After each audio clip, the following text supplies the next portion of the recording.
Welcome to Let's Talk Chiropractic here on WILN. I'm Rick Marticelli, and we have a great show for you tonight, especially if you like to travel, because that's what Dr. John did recently. He was on a trip of a lifetime that actually had some business involved with it, and we're going to find out that not only is Dr. John known throughout the greater Hazleton area as being an excellent chiropractor, but maybe even a little bit more so now, maybe worldwide. Can we say that or no? Rick, I'm blessed. I developed over the years a close relationship with the president of my college.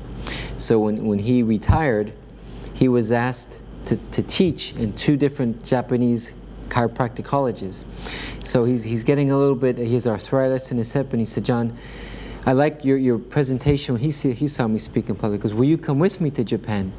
And at first I didn't want to leave my wife and my practice, but so when you have a good associate, Dr. Stacy, who said, go, I can take over your practice, and my wife who said, go, I can take care of the kids. So I am just blessed, Rick, that I can go to Japan for, I guess it was 9 days, to speak at these colleges and see the beautiful country. And we're going to find out that chiropractic going to the next level in Japan, number 1. Yes. Which is good to see, and that's one of the reasons why you went. But when we come back from the break, we're also going to take a look at some pictures, learn about the culture, learn about the people, and through your experience. I'm sure you had a good time. We did, and we took a bunch of pictures, so I think Bill's going to download them, and we'll see what he put on. Sounds like a plan. We'll be back right after the break, and if you have any questions, we still invite you to email them to us at drjohn@epics.net, whether your topic could be about Japan or chiropractic care. Great. We'll take anything you want.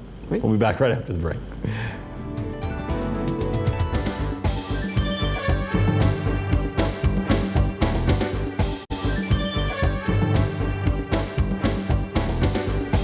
Welcome back. You're watching Let's Talk Chiropractic right here on WILN. I'm Rick Marticelli with Dr. John Degenhart. Dr. Degenhart recently went on a trip to Japan after an invitation from the retired president of his chiropractic college, Sherman College, invited him to go over and do some education to the people over in Japan studying to become chiropractors. And before we went to the break, we mentioned that in fact, they are taking chiropractic to a new level in that country, correct? Yes. I think, Rick, there are about 70,000 chiropractors in this country, and I think there's about 40,000 in Japan. So there's a lot of chiropractors, but up until now, it was just a 2-year program. The government is realizing that chiropractic is growing so rapidly. The Japanese culture, Rick, they're more into like proper foods, exercise, herbs, not much medication. So it's a different culture than America. So chiropractic is really growing, and they're finding that 2 years they feel is not enough. So they're standardizing, they're calling it. The government is forcing the colleges now to teach it for a 4-year program. Mm-hmm. So since chiropractic started in America, they've invited chiropractors in America that had at least 25 years experience, which is what I do now. I'm getting up there. So I went over and Tom's been practicing for 52 years. So I think they felt like let's get these senseis, is what they call us, you know, their teachers, to come over and just teach them more about chiropractic as part of their curriculum. Yeah. You know, to see how chiropractic in Japan could follow the growth that it has in America. So you left out of Harrisburg, flew to Detroit for a 15-hour flight to Japan. Right. That's incredible. Yeah, so I never, the furthest I've ever flown was to California. It was about 5 or 6 hours. Mm-hmm. And Rick, my wife laughs at me, but I enjoy the mental challenge of life. So my main goal was to not complain. I can't sleep on a plane. Mm-hmm. Can you? No, I cannot. Yeah, so after like 10 hours, you know, I can lean back and just sort of close my eyes for a while, but so that was enough. But so the 9 days there, Rick, was fine, but the flight coming home, it took me 2 weeks to get over the jet lag, but I'm doing fine now. Well, let's look at some pictures, and then as we look at them, you can tell us what we're looking at and kind of take us through your whole trip, your whole 9-day journey. I think we took like 200 pictures, but the first day we were there, Dr. Morimoto is the one college president, and he's a man who he gets his way. People just do whatever he wants. Mm-hmm. The first day there was a beautiful 85-degree day. This is in Kobe. And this is the oldest wooden structure in all of Japan.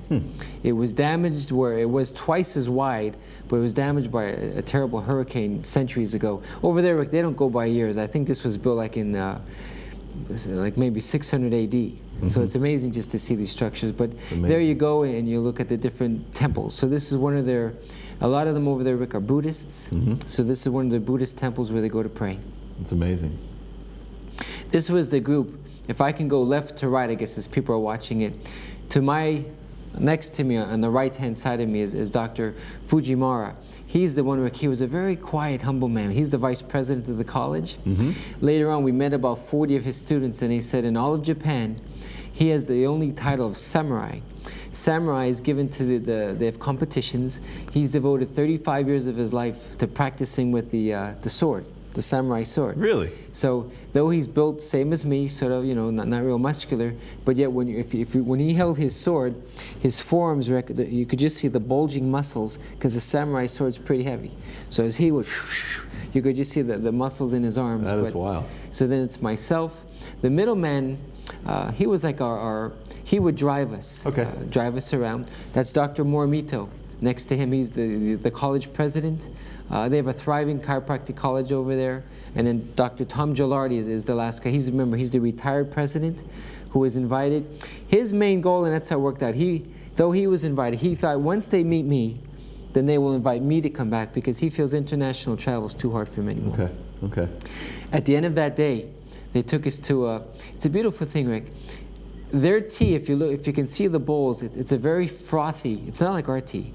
Their green tea is like a soup, and you get this cup, and you have to rotate the cup 3 times, and you're supposed to tell the host of the house what a beautiful cup they have. Wow. So they're teaching all about their customs. So at the end of the day, we were hot, we were thirsty. We had some nice green tea before we went to a restaurant in that night. It's a cold drink? No, even that. They told us that in America, we had an interpreter because they don't speak any English, and I don't speak any Japanese, but they said you should never boil tea. Oh, yeah? That it ruins the flavor. So it's like lukewarm. Lukewarm. Okay. Moving on. So again, this is another temple. There are several buildings that in the same. Here you could I wanted to show, I don't think you could see it there, Rick. A lot of the women, I saw it in the standard speaker the other day, but they wear these little umbrella, I guess what, carousels they're called? So for the heat in Japan, you don't see many sunglasses, but all the women wear these little umbrellas to protect them from the heat. So I thought just to show you again, the grounds of the temple. Okay. From there we went to a second temple where it's called the Great Buddha. It's the largest Buddha, and that's this man is a chiropractor in Japan, and he can speak a little bit. It was interesting, you know. It's almost like charades. Yeah. Like he would talk a little bit English, and I don't know any Japanese at all, but we would go to the Buddha temple, and here there were thousands of people waiting in line, so we just thought we'd take a picture before the Buddha. And I understand at night you read a lot about Buddhism.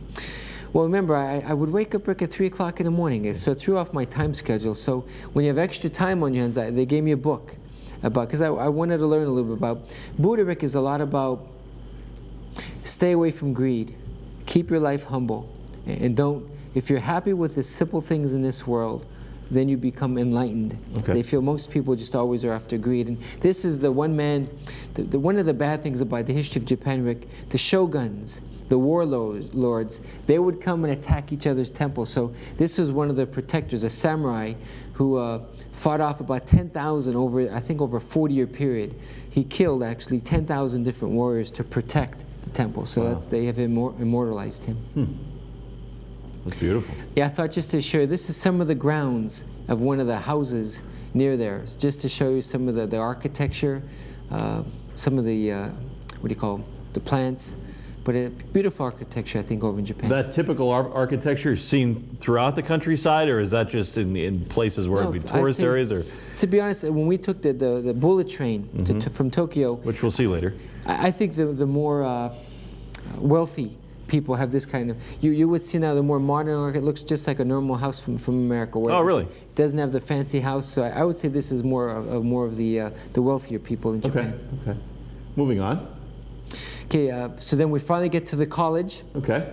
And in the middle there is Dr. Kenji. He graduated from Sherman College. Really? So he can speak English, he can speak Japan. So he was the main speaker.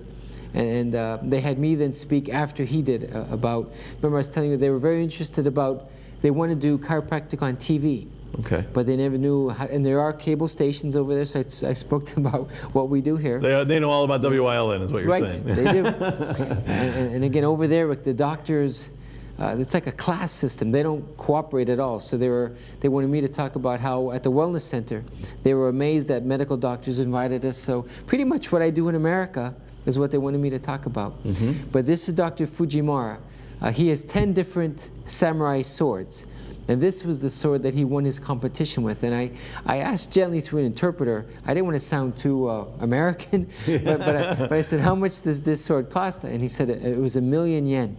There's about 100 yen to $1, which translates to $10,000. Wow. So he wanted me to hold his $10,000 sword. And you did?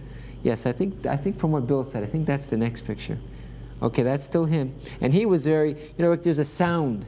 I was afraid even to swing the sword that would cut off an ear or something. But there's a certain sound that these swords make when you, because again, if you can picture, Rick, it's pretty heavy. I would say it's about 20 pounds. Really? It's all stainless steel. But he would sharpen it. When he was done with his different demonstration, there's a way that he would put powder and oil to put it, so almost like a little ceremony just to put these things away then. And there you are. Right. He went in. Our local samurai. Well, I told him that my wife and my children, their goals are to become black belts. So he was impressed that Americans are studying, karate. So he said, here, you hold the sword, I'll take a picture for your son. So my son, as soon as they saw this, they said, why don't you bring the sword home? 1,000,000 yen, that's one reason. A million reasons, should I say. So and here we are teaching. The reason the following day, then, Tom Gilardi would show them. They do over there, it's called upper cervical. Their feeling, Rick, is if you just adjust the upper cervical spine, that the rest of the spine will compensate for this. So they're not, I'm what you call a full spine practitioner. So Tom would explain how to where to contact. Then they would break up in groups of 2. One would be the patient, one would be the doctor, and I would go to critique how their angle, we call it line of drive. So we broke up. That doesn't show the whole class, but just part of the class. So there was there a language barrier here in the class? Did most of the students know English? No, in fact, we had this Kenji, Dr. Kenji would interpret for us, and then they were later on when I spoke. They hired someone from the government. This guy, Rick, he would go to France and teach the French police on how to take away terrorist swords, or I'm sorry, knives and guns. So he was like a lethal weapon. He literally would kill people to take the weapons off. So he was our interpreter. So you were nice to him. Yes. So we had to speak, you had to say like maybe 5 words and stop. And I was, Dr. Tom, a couple of times I'd have to go, because he would keep going and going. So you would talk 5 words, the interpreter would say it, and then come back. So it worked out well. We're going to take a quick break. We're going to come back and look at some more pictures, the countryside, the train you were on. And if you have any questions, of course, we invite you to email them to drjohn@epix.net. We'll be back, take a look at some more Dr. John's trip to Japan right after this break.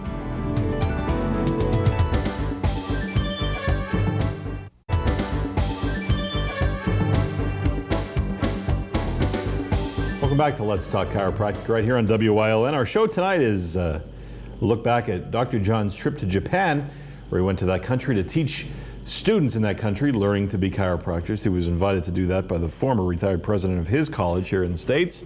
And we have a lot to look at. Let's just get right to it. I think it's interesting that we get to see this look inside Japan. And let's just continue looking at the pictures at this point. Remember I said, my interpreter is the man with the white coat on. Okay. He travels to Europe about 10 times a year to train the French policemen in counter-terroristic attacks.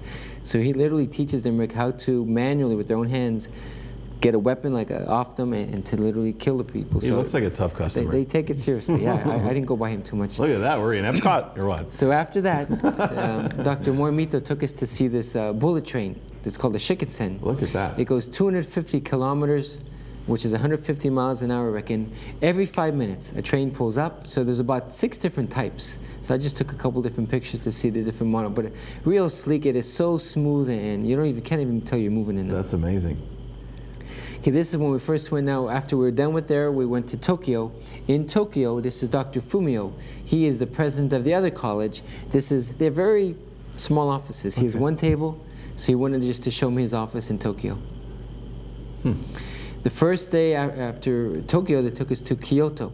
And to me, it's the most beautiful. Behind us is called the Golden Temple, Rick. It's plated gold. Look at I think that. they say it's worth about $40 million. Wow. But it's surrounded by this, I'm glad he took a second picture, by this beautiful lake. And there's birds chirping and butterflies. And this is what I had envisioned Japan would look like. So it was a beautiful setting for a temple to be at. That is amazing. Look at that. Okay, that's a little bit closer. They explain how the first floor is a Zen architecture. The second floor is a different type of architecture. But I just wanted to show you the plated gold. I was trying to get some home to bring home for you, but I couldn't get any. Oh, I appreciate the effort. What is that? Look at that. After there, they took us to a bamboo forest. Wow. You know, and there were acres and acres of birds were chirping, and you would walk along these trails, and it was just such a tranquil, peaceful setting. You walk through this to maybe about 100 acres, and then you get to, I think the next picture is going to be, there was this a silent, that's the entrance to one of their main TV shows. He was a silent actor, and he had an estate. Now he's deceased, so they've kept it like a museum. So you walk through here into his estate of trails and trails of beautiful, peaceful gardens, Rick. And this was my best day in Japan. It looks beautiful.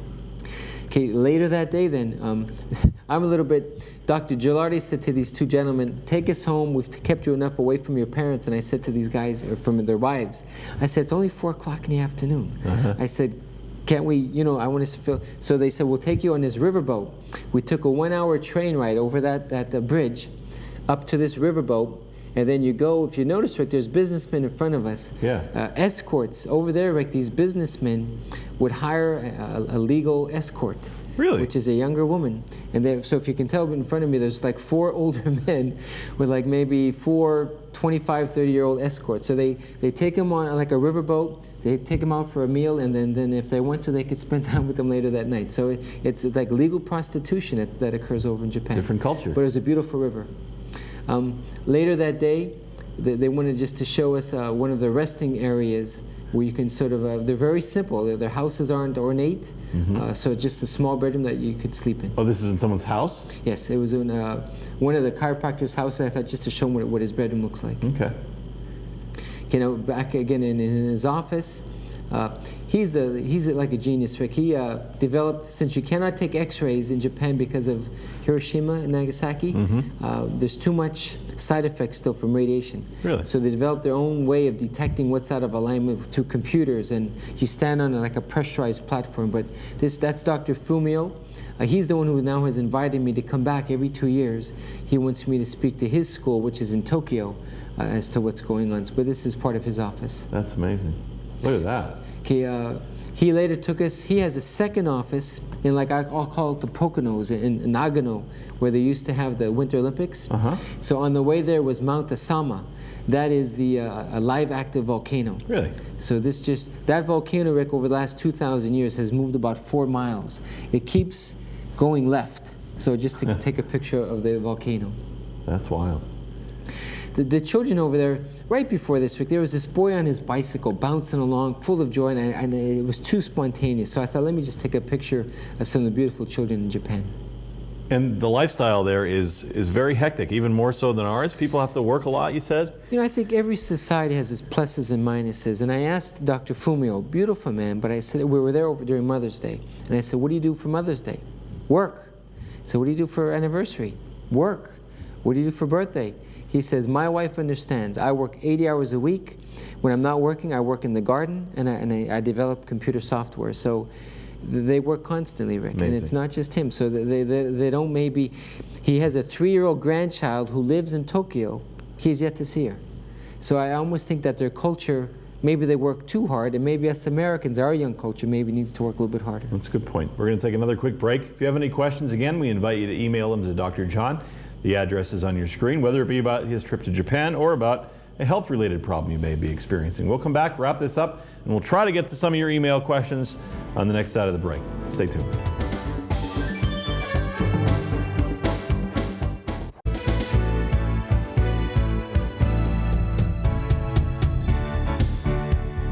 Welcome back to Let's Talk Chiropractic on WYLN. We reminisced a little bit about Dr. John's recent trip to Japan, where he taught chiropractic students in that country, and I guess in retrospect, quite an honor here. I mean, just your personal feelings to be able to do something like that, to take chiropractic care in another country to a new level. You know, if you would have told me 28 years ago as a student of Tom Gilardi that he would invite me to teach with him in Japan, and then they would then invite me to come back, Rick, I would have, and again, it is an honor, Rick. So I pray that I can share the passion that I have here in America to what's spreading in Japan. So it was an honor. What do you think was your favorite experience during your trip?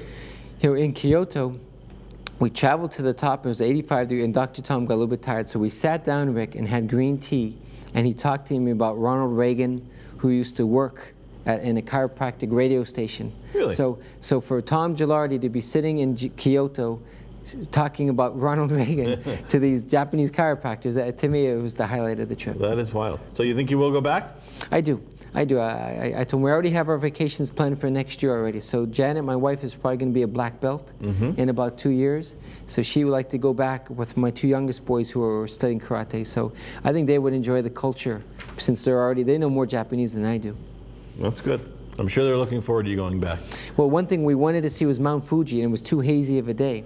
That's 10,000 feet. So they challenged me, this one Bone Center, he was called. He said, come back in 2 years and I want you to climb Mount Fuji. So that's my goal, is to climb Mount Fuji with him. We have a lot of call-in questions we got from email. Let's just do one and then we'll get to them next time, we promise. Okay. Real quick, 30 seconds, Doc. My 13-year-old daughter has migraine headaches at least once a week. Can you relieve that pain without cracking her neck? Yes. Remember, Rick, a lot of younger people, was she 13? 13. A lot of 13-year-old girls do not want a chiropractor to crack their neck, Rick. So you can lay the little girl on her stomach, and you can just gently, you have to figure out which way the vertebrae is rotated, and gently tap it. No cracking, no twisting. Headaches can stop, but no cracking at all, Rick. So get her to the office. We'd love to help her. Okay. And we have a lot of questions we have to get to, and we promise we will. Again, invite you to email your questions in, or if you want to talk to Dr. John over the phone, you can give him a call, 454-2474. That's the number to the Degenhardt Chiropractic Health Center, located at East Broad Street in Hazleton. And again, Dr. Stacy, will give her an update, everyone an update on Dr. Stacy when we get the news. Okay. They'll be the third, fourth to know. Right. Somewhere Any day around now the baby should be born. That's good. Well, we appreciate you sharing your trip with us. Great show, Rick. Glad to have you back. And we thank you for watching Let's Talk Chiropractic on WILN. We'll talk to you next time.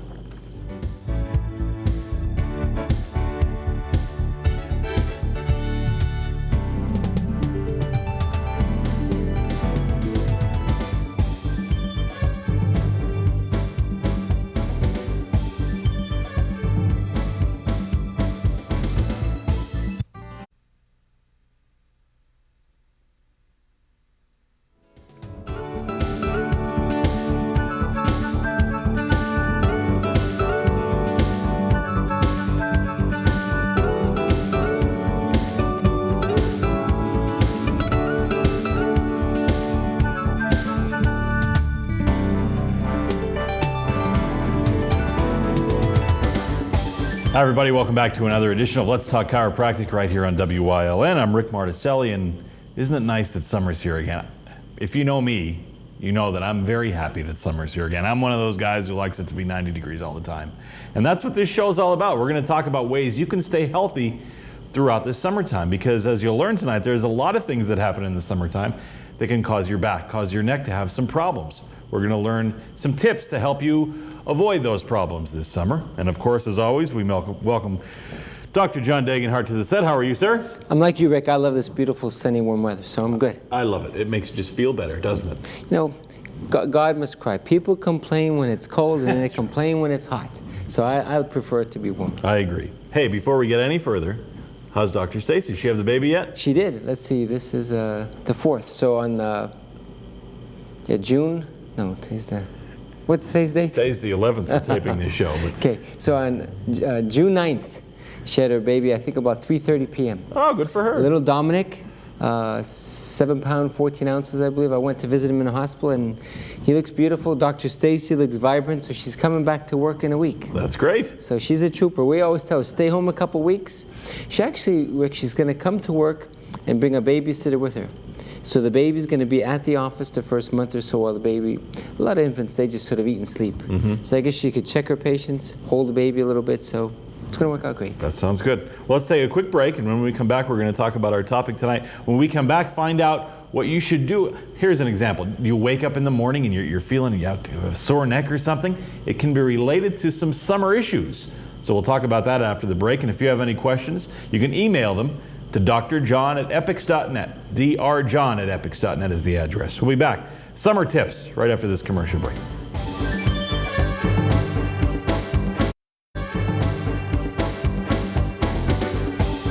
Welcome back to Let's Talk Chiropractic right here on WILN. And if you're a fan of summer, this is the show for you, because we're going to give you some tips to stay healthy this summer, especially as concern for your back, your neck, things like that. And Dr. John Degenhart with us as always. And I guess our first question, our first tip, kind of stems from a question we recently got from an email. And this person asks, they have a stiff neck, and they heard that there's some truth to closing your window at night to prevent a stiff neck. Is there any truth to that statement? There is, Rick. A week ago, if you remember, we were having 80-degree days, but 42-degree nights. So a lot of people, their bedroom gets warm during the day. They open their window, they go to sleep, but 2 a.m., 3 a.m., when this 42-degree air starts to infiltrate into the bedroom, I think, Rick, what I've observed, people have a sheet on or their pajamas on, but their neck is like a vulnerable, naked part of the body. So as this cold air, it doesn't have to be a draft, because that's what people tell me, well, there's no draft, there was no wind last night. But as the cold air comes in and the air temperature gets colder, I think it stiffens the muscles and it tightens, misaligns the vertebrae in the neck. Because people say, right from the get-go, as soon as I got out of bed this morning, my neck was so stiff. And I went to bed feeling fine, Rick. So a lot of people, I advise them, number one, when it gets like that, I'll tell people, open your windows, but yet either close them almost all the way when you finally go to bed, so there's just a little cold air coming in, or else even close them where maybe the bedroom will be 72 degrees, because with the outside temperature getting cold, at least the bedroom's not going to get hotter while you're sleeping. Okay. So the advice is, because you don't have to be sleeping right by the open bedroom window. The key is if the whole bedroom just starts to get from 80 degrees to, say, I don't know, 65 degrees, it's just too much of a change, Rick. So don't keep your bedroom open window all night long if it's really cold outside. How about air conditioners then in the window? What kind of temperature should you keep your air conditioner at? A lot of people are like, now, this is a harder week and the nights are warmer, Rick. So they should turn on their air conditioning full blast. Close your doors in the bedroom. Turn it on full blast. And then when you go to bed, either turn it off or turn it much lower. The mistake people make is they don't sort of plan ahead. They go up to bed 11 o'clock at night, bedroom's warm, turn on the air, they full blast it. Same thing as they're sleeping at night, that this draft starts hitting, because most air conditioners, I learned, they are closer to most people put them closer to the bed, and then that's where there is a direct draft. Right. And so that's like a double whammy. It's the cold air plus the draft, and a lot of people, they like that draft blowing on them, but it's just too much of a draft on their neck. Okay, so keep if you have an air conditioner you put in a window, keep it furthest away from the bed if possible. Right. Okay, how about fans then? Could fans blowing on you have the same effect, even though it's not cold air? The best fan is that oscillating fan. So if you can get a fan that goes back and forth and sort of circulates the air, or I'll tell people to let it blow. But I had a kid last night, he was a 12-year-old, neck was stiff, and the father says, we have this fan 1 foot away from his face as he sleeps, because he hates to be warm when he, yeah. But sure enough, they thought it was something else. But when I said it's the wind of the fan blowing right on this little boy, he was 12 years old. So same thing, you can have a fan, but an oscillating fan is best. A normal window fan, just try to get it to circulate around the room if you can. And point it away from you if possible. Right, no direct drafts. Okay. Something you see a lot, I guess, this time of year, right? With those draft situations? And that's what's fun, Patients will say to me, like for example, a guy came in last week, and his back was real stiff, and I said, did you sleep on the couch last night? How'd you know? Mm-hmm. Like they act as if I'm like a wizard. Yeah. And I'm convinced if you did it for 28 years, you just pick up on little things like that. So like this window thing, Rick. When you start seeing 20 people a week like it, then you mention it. So it's not that I'm so smart, just that I've seen 20 other people a week with the same thing. Do you mind if I call you the wizard? No. I kind of like that. The wizard. I'm going to write that down. Hey, you know what? It's probably another tip for people is there's only one way to get an air conditioner into a window, and that's lift it from wherever it was in some sort of storage. Do you see a lot of lifting problems in the summertime? Have you ever lifted an air conditioner? Several times. Now they're bulky. Yes. And they're pretty heavy. Yep. So will you tell me, what advice do you think you would tell people who have a heavy air conditioner, probably down in their basement, and have to get it up 2 flights of stairs? I can think of two things. Number one, don't do it alone. Good. Number two, lift with your legs. Okay. And that's what I tell people. Here's what I see so often. A wife has been asking her husband for 30 days to put the air conditioning unit in the bedroom before we get the heat spell. It'll be snowing by the time you put it in. Yeah. and men will say, oh, honey, I was doing 10 other things on the list. But so they go downstairs by themselves. Mm-hmm. They could have had her or someone else help them a week before. And again, when they grab it, they'll tell me they'll reach into the closet. And again, when the air conditioner is furthest from their body, that's when they hurt their backs.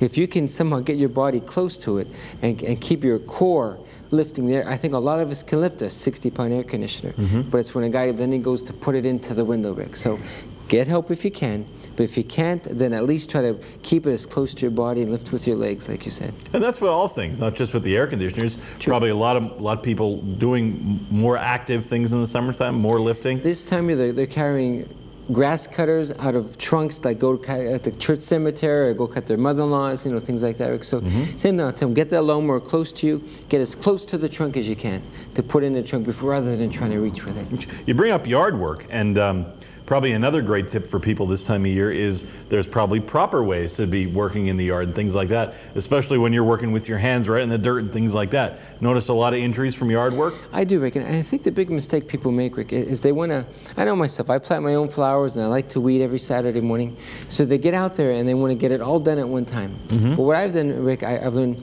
the muscles that God gave the body, they don't like the same. Let's say you and I have to have 5 hours of planting flowers. If you stand and you bend, because some people have bad knees, so they can't kneel down.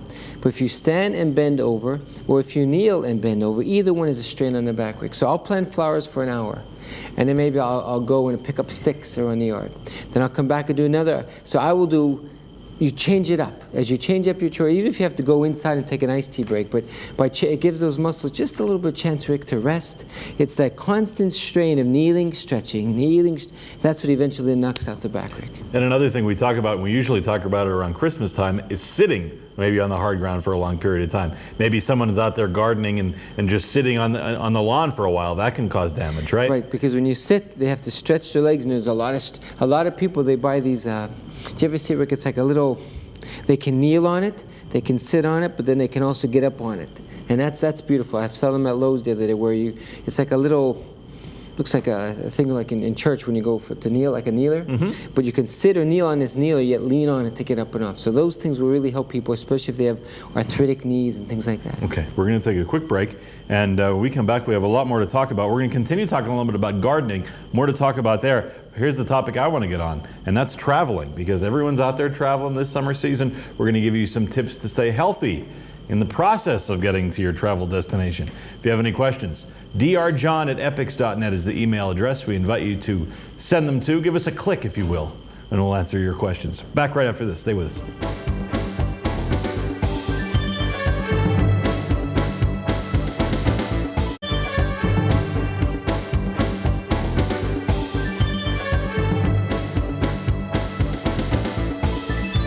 Welcome back. You're watching Let's Talk Chiropractic right here on WYLN, and we have tips for you tonight to stay healthy this summer, prevent injury, if you will. And before we went to the break, we were talking with Dr. John Degenhart, also known as the Wizard,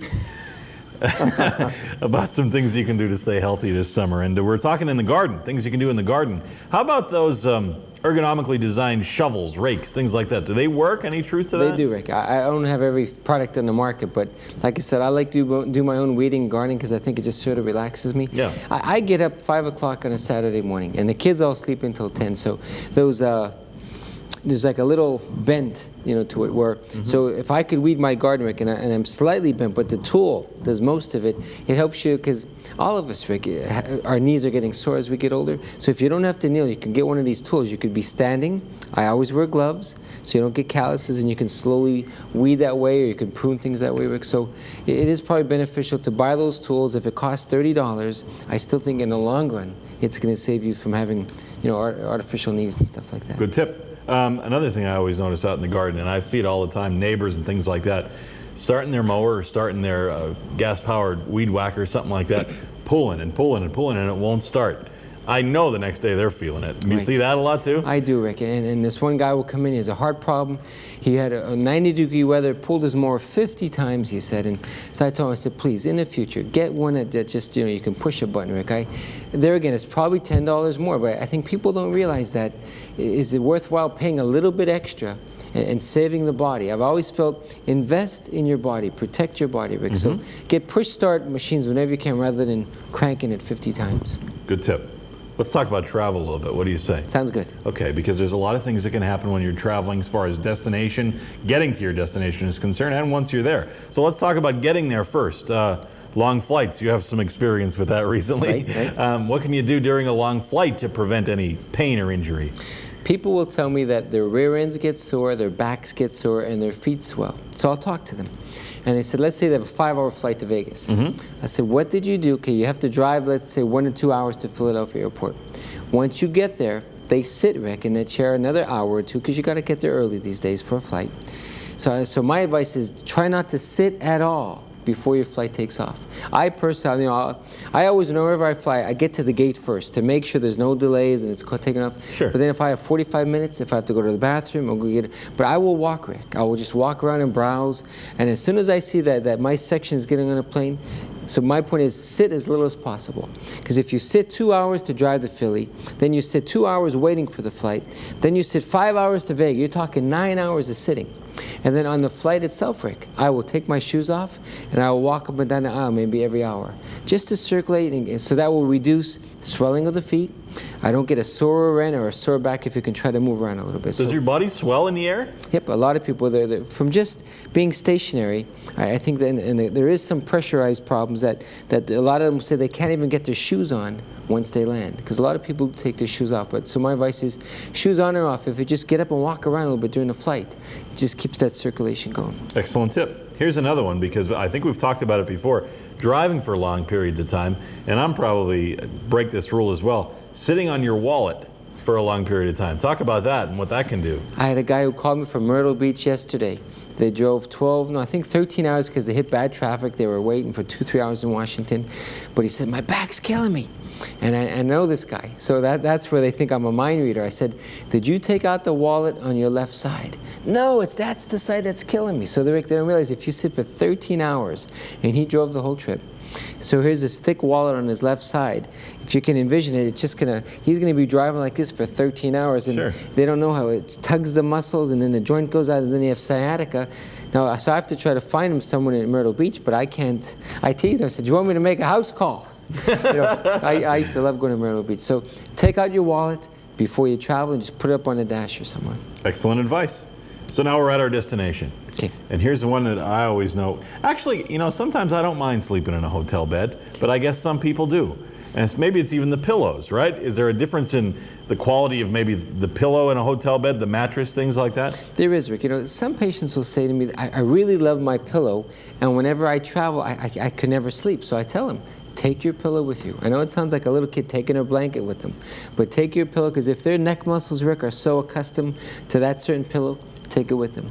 One thing they cannot take with them, a lot of my patients who have a waterbed, when they travel, they can't find a hotel that has a waterbed. Right. So they'll tell me, I got to this hotel, and here's this king or queen size mattress, and it sags in the middle.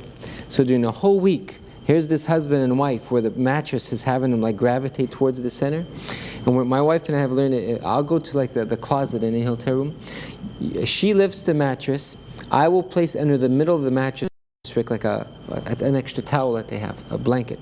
Maybe a folded, maybe 3 foot by 3 foot. So as it raises the mattress, then it takes away that. Do you ever lay in a mattress and all night long you could feel your body, sure. and you're working against it? You're not going to sleep that well. And I think when you travel, you want to get a good night's rest because you're usually more active than you are at home, Rick. So put a towel underneath the mattress just to level the playing field. How about pillows as well? Is there pillows you can use in the car? And I know you've talked about pillows before that can really give that neck that proper curve that we always talk about on the show. Well, in a car, it's called a travel pillow, Rick. It's like a U-shaped pillow. When I fly on a plane, though I can't sleep on a plane, Rick, when I put that pillow behind me on a plane or even in a car, you can just sort of lean your head back, and because what happens in a plane or a car, Rick, let's say you're driving to Myrtle Beach. Cheryl's in the passenger. She falls asleep, no pillow. Here's her head after a couple hours. So Rick's driving along, and then Cheryl gets to Myrtle Beach with terrible headaches. So with the travel pillow, that's what it's called. You put like this U-shape, and it's going to keep the neck straight, so it's not going to be able to go to either side, and it's going to prevent the neck from misaligning while you're driving. One thing you got right, my wife would be sleeping by McAdoo. Yeah. You definitely got that right. She trusts your driving ability. Is that what it is? That's what it is. That's exactly what it is. Well, I appreciate that. Okay. Let's answer a quick email question before we go to break. What do you say? Sure. We have a show coming up on this soon. This person was just in a car accident. They had painkillers prescribed and physical therapy, still in pain. Can chiropractic help what they think might be whiplash? You know, what I love about our work, I still think when you're in a car accident, the neck has to be misaligned, even by a slight jolt. Our society says take painkillers to numb it. Physical therapy says do exercises to strengthen the neck muscles, but the missing component is if the vertebrae of the neck is misaligned. That's where I feel that our niche in the market is to gently realign the vertebrae. And there again, it's so exciting when someone says, I tried 5 different pills, I tried 2 physical therapists, and in 2 weeks, I feel better here than I did in 6 months of that care, Rick. So that's where at the Wellness Center, we're all working more as a team. So these car accident patients will see the physical therapist, but then they'll see the chiropractor, and that to me is the best of both worlds for them. Great. Quick break. When we come back, we have more summer tips for you, including what kind of footwear you should be wearing. Everyone wears flip-flops. Does that give you enough support if you're walking all day in a park, for instance? We'll talk about that after the break.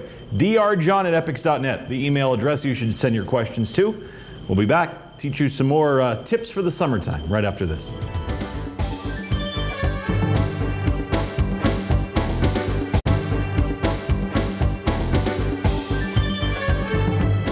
Tips keep you healthy this summer. That's the topic on this edition of Let's Talk Chiropractic, and a lot more to get to. We don't have a lot of time, so let's get to it. Here's another one. Another tip is that, in the summertime, people just tend to keep going and going and going, and they do things outside, and they're not getting enough sleep. True. You find that a lot? Again, Rick, I think this time of the year, when the weather's nicer and people want to get more active, Rick, do you ever overdo it? Where you're doing yard work all day long, and then you go to bed and you just can't shut it off. You're overtired, they say, yeah. And I think that if you can say to your body, I'm a little bit out of shape, I should not be doing 8 hours of yard work today. So there again, take little breaks, pace yourself. I'm the kind of guy, I always tell my kids, one of my mantras is, work first, play later. So I'm always trying to train my kids, get all your chores done first, and then play. But yet, at the same time, there's a limit to say, let's not overdo it so that you can get proper rest tonight. Good tip. Proper footwear is so important. And this time of year, you see people, number one, in flip-flops. Especially, I always say, at the amusement parks or, just walking around.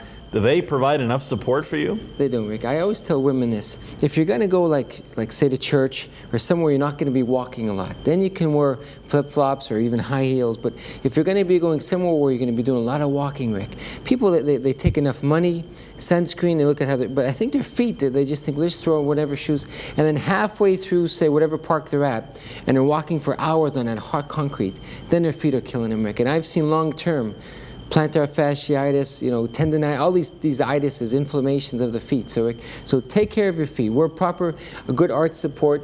They have sandals now that have orthotics built in them. I always wear white socks and sneakers because I just think it's more cushioning for my feet. So flip-flops are fine around the house, but not if you're going to be walking in a park like all day long. Here's another thing, and you say around the house, but I'm probably just as guilty as any, and that's just going barefoot around the house. Is just walking around your house on a regular couple hours every day, could that do some damage? It depends. For example, if you have carpeting throughout your entire house, then going barefoot is fine. This is the time of the year, part of my analysis is I check the length of their feet. So and so many people have literally cracks in their heels and they're bleeding. And when I ask them, sure enough, they have a hardwood floor, they have a tile kitchen, so they're walking all day long barefoot. So again, if your feet are being pounded all day long, Rick, on something hard like that, at least put lotion on them every night. There's different creams you could buy, but don't let your heels crack from going barefoot around the house all day long. Arch problems too, I guess, and things True, like that. You get flat feet, so that's why I said, Rick, I would think, I'm not in the habit much of doing it. I guess I wasn't raised that way. We always sort of wore something, but it's good at least to wear different shoes like we talked about before, just to get some arch support. It doesn't have to be real warm to keep cool, but arch support's important. Okay, great tips tonight. Practical tips. I think this time is something for the beautiful summer. I totally agree. Some people can do every day, and that's what it's all about. And if you want to get in touch with Dr. John Degenhart, we invite you to give him a call. 454-2474 is the phone number at the Degenhart Chiropractic Health Center. That's located on East Broad Street in Hazleton, if you'd like to stop by and visit as well. And we thank you for joining us as always. Thank you, Rick. Enjoy the beautiful weather, buddy. Enjoy the beautiful summer. I know I will, and I hope you do as well. And we'll see you next time on Let's Talk Chiropractic right here on WYLN.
chiropractic for children?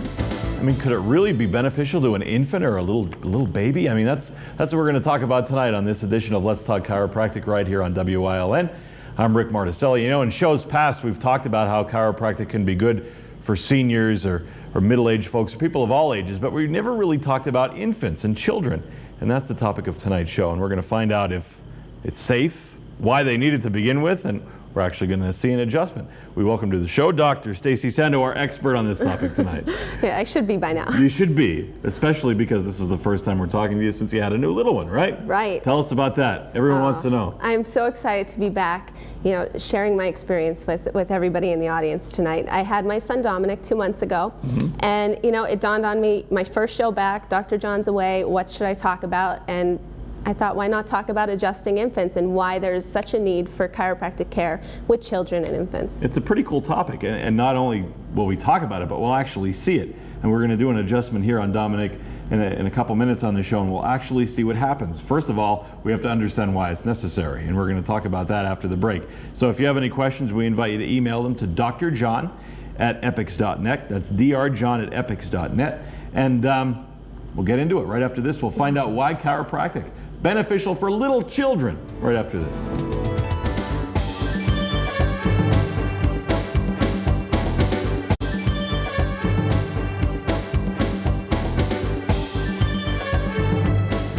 Hi everybody, welcome back to Let's Talk Chiropractic right here on WILN. If you're a parent of a newborn or a child, even if you're a grandparent and you have little ones running around the house, this show's for you because we're going to talk about how chiropractic can be beneficial to those little people, if you will.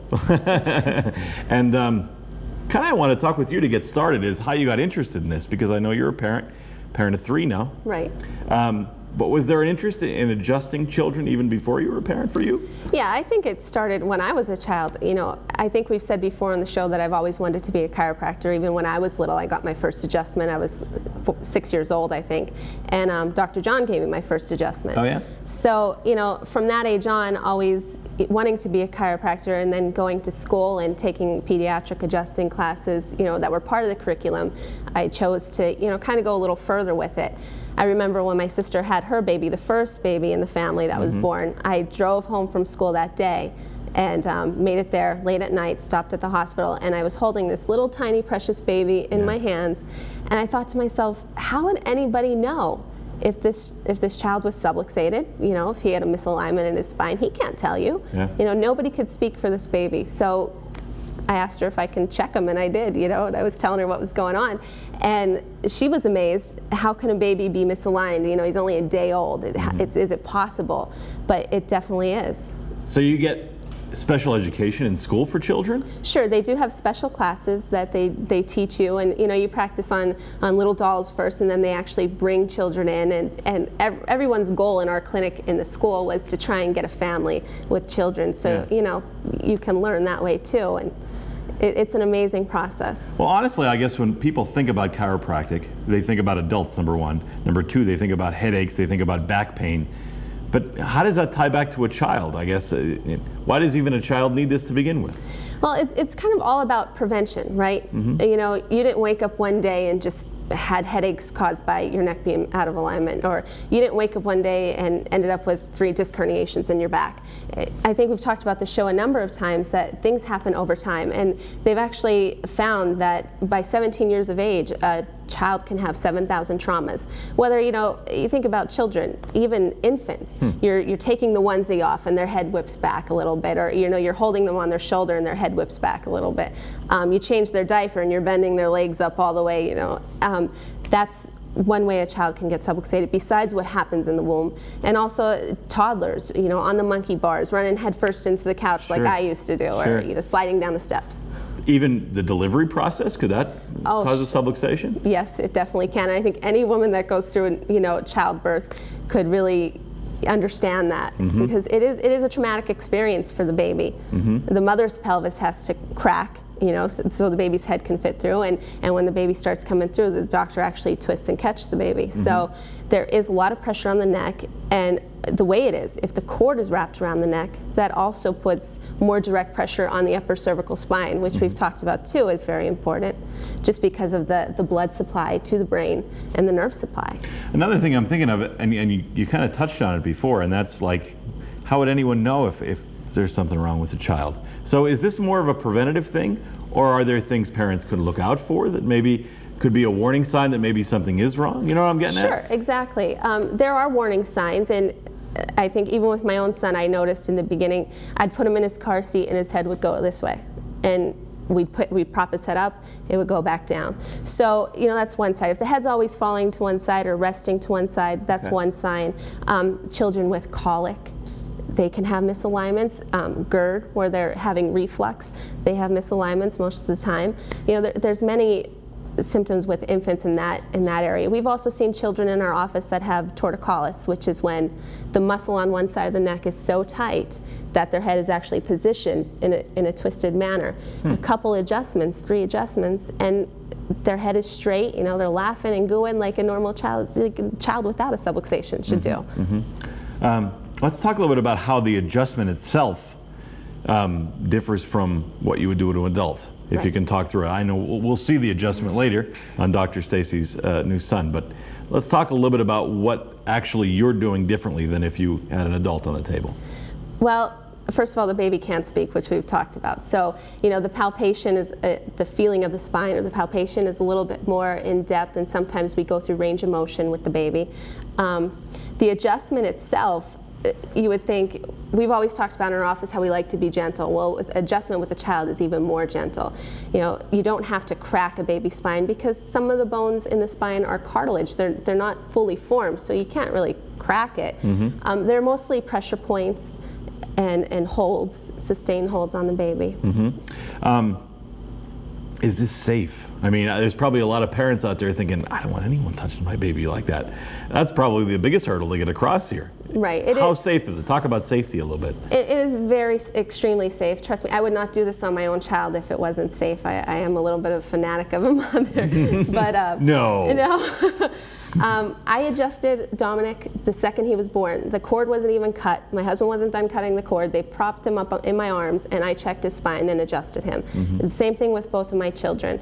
So it is extremely safe. Like I said, you're not twisting and turning the baby. It's probably safer than half the times when people change the baby's clothes. You know. But are they more fragile than an adult? In some regards? In some regards they are, and in some regards it's almost better because they're more flexible. So they can take a little bit more motion than an adult could because they have that buoyancy in their spine. But so does the adjustment hold on them better? Yes, well, and there's a difference there as well, that the adjustment itself, you don't always need to adjust a baby. You know, they might come in and you might find a little bit of a misalignment, but you leave it go for like, you check them again in a week and it's gone because the bone can move in and out. So, and we've said this before also, you know, the job of a good chiropractor is to know when to adjust and when not to adjust. Right. You see a lot of children in the office? We see quite a few, yes, and it's great to see them. It is. Is it a common thing? Do all chiropractors see children? Is it a specialty of yours? Or? I know all chiropractors would love to see children. I think I could speak for most chiropractors out there, but I would like to specialize my practice as much as I can with children. That's pretty neat. So I guess we'll take a break, and when we come back, we'll take a look at the adjustment, huh? Sure. It'll be pretty cool. We're going to take a look at an adjustment on a 2-month-old. Yeah, you're going to see, it's pretty cool. You're going to see right here in front of you, and you can see that not a big deal. It's not going to be painful, not going to be dangerous at all, and if you have any questions about it, we certainly invite you to email them to us. Here's the address, drjohn@epix.net. There's the address on your screen. Anytime about any questions about anything that has to do with chiropractic, we'd be glad to have them. 2-month-old Dominic Sando coming up. I'm sorry. You're right. Coming back right after this. Stay tuned.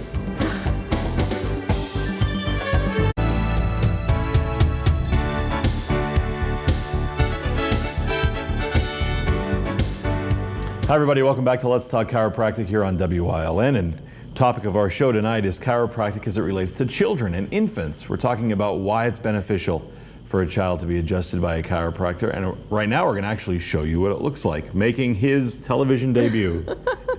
Dominic Catrone, 2 months old. Yes. Beautiful little guy there you got. Yes, thank you very much. So a lot of parents, when they come in and they bring their child, they can't believe, they're all nervous, but they can't believe how quick and easy, you know, the adjustment can be.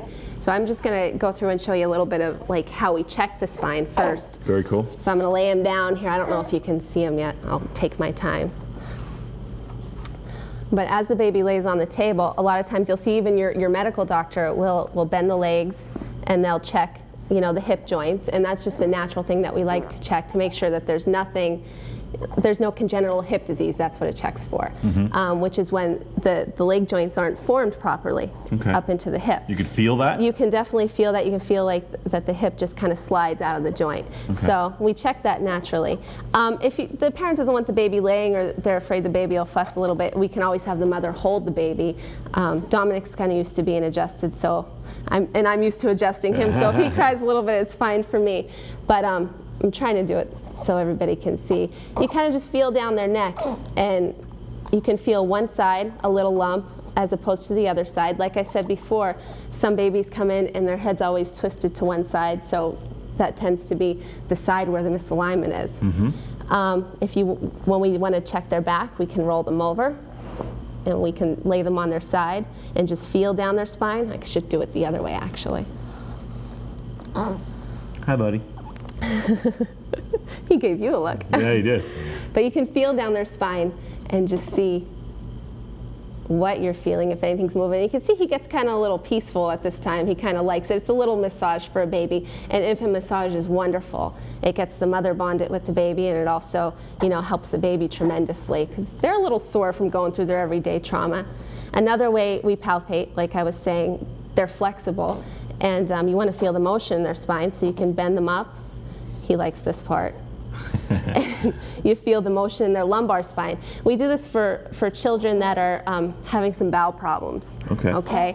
So you can actually, if they're a little bit blocked up and you feel the motion in their lumbar spine, there's always something that's a little fixated down here. Now the adjustment itself, and I'll sit him up to show you, because he always has an atlas as first vertebra that's misaligned on the right side. And all we do, if you can see my finger, is I hold a little pressure here for a couple seconds, and he usually gives a little grunt, and he's done. That's really it for an infant adjustment. And there's just a little bit of pressure like that makes a difference? A little bit of pressure, yeah. It's kind of like if you were just, you know, washing a plum off or something. It's really, it does make a difference. And you know, you could go back, we always wait about 3 to 5 seconds, maybe even, you know, 20 seconds, and we double check, and he's fine. So you can actually feel the difference before and after from a chiropractic. From a chiropractic's point of view, you got to remember, we're trained to feel the muscles and the bones of the body, any type of inflammation or, you know, changes in the joint. So you can definitely feel. Now at the office too, we have an instrument that we use for children. That will actually we use for the upper cervical spine, and it tests the heat differential from side to side behind the ears of the first vertebra. And why would that be different? Well, sometimes what happens is when the atlas misaligns, well, it's all the time what happens. When the first vertebra misaligns, which is what happens with most children, it's hotter on one side, the side that it's misaligned to. And they found that through some research. So when we hold the pressure point and you retake that heat reading, what happens is it balances out and the heat reading's even on both sides. So you can actually see, like on paper, that there has been some change. That's wild. Yeah. Now, let's say, for example, that Dominic didn't have an adjustment for that misaligned top vertebrae, the atlas. What's going to happen to him as years progress? Well, as the twig is crooked, so grows the tree, right? You know, if that's left, you know, misaligned or subluxated for years to come, he might grow up getting headaches, going through a growth spurt, getting scoliosis. He might end up, we've seen major differences with children that have ADHD, changes with children who are autistic. Not that it's going to cure that, but we've seen really good changes where amazing, I think we've talked about the other time, where they've been a little bit calmer, they could sleep through the night, ear infections. the first thing I do when my child has an ear infection is I usually adjust them. Really? You know, maybe even twice a day, depending. I'll check them in the morning, and if I check them at night and it's back out, I will adjust them again. Say you find something wrong in the lower part of the spine. Is it just the same thing, just the pressure point, or It is the same. is the adjustment what you actually showed with the moving of the legs? Well, that can actually adjust the spine, you know, naturally. If you don't feel like there has been a change, you know, you can hold pressure to the one side. He had a little bit of blockage when he was about 2 weeks old, where he was having trouble going to the bathroom, and he actually did have a misalignment of his last lumbar vertebra, and I just laid him on his side, and I just held him in this position for a couple minutes with my finger, and you can see right on his little dimple there, I would hold it, and lo and behold, about a day later, he was pretty much regular. So this is So. never painful. No. I mean, if a child's crying, it's because it's just Right, it's because a a child. stranger's holding them, or they're hungry, or, you know, he's not in pain right now. You can tell he's kicking it and gooing at you. pretty happy to me. And that Yeah. doesn't happen when many children look at this mug, I'll tell you right now. Here's another important question, especially with the economy and the way things are today. Does insurance cover this for kids? For some insurances do cover it. We do have family fees in the office, so if the parents are getting adjusted, you know, the children are usually free. So it just depends on your situation. But, you know, I feel, and Dr. John also himself feels, that getting a child adjusted is very important. So we would never, you know, put a boundary up for someone to come with price. Right. So you can just come with your child and your appointment at the same time. They don't need a special appointment. Is there a special you know, table or anything you use? No, actually, like I said, the mother can hold the baby, or, you know, usually in the office the mother holds the baby, or we put them in their car seat, or I lay them on the adjustment table, and the mother holds them, you know, steady while I check what I have to check. We're keeping Dominic awake. Yeah, I know he wants I think to we go better to sleep. take a break so we can put him Okay. to bed. What do you say? We're going to take a quick break, like I said. If you have any questions, you can certainly call them in as well. 454-2474 is the number for the Degenhardt Chiropractic Health Center. And when we come back, we're going to continue talking about children, but some practical tips that you can use to make sure that your children are on a path toward wellness as far as the spine and neck are concerned. We'll talk about that right after the break.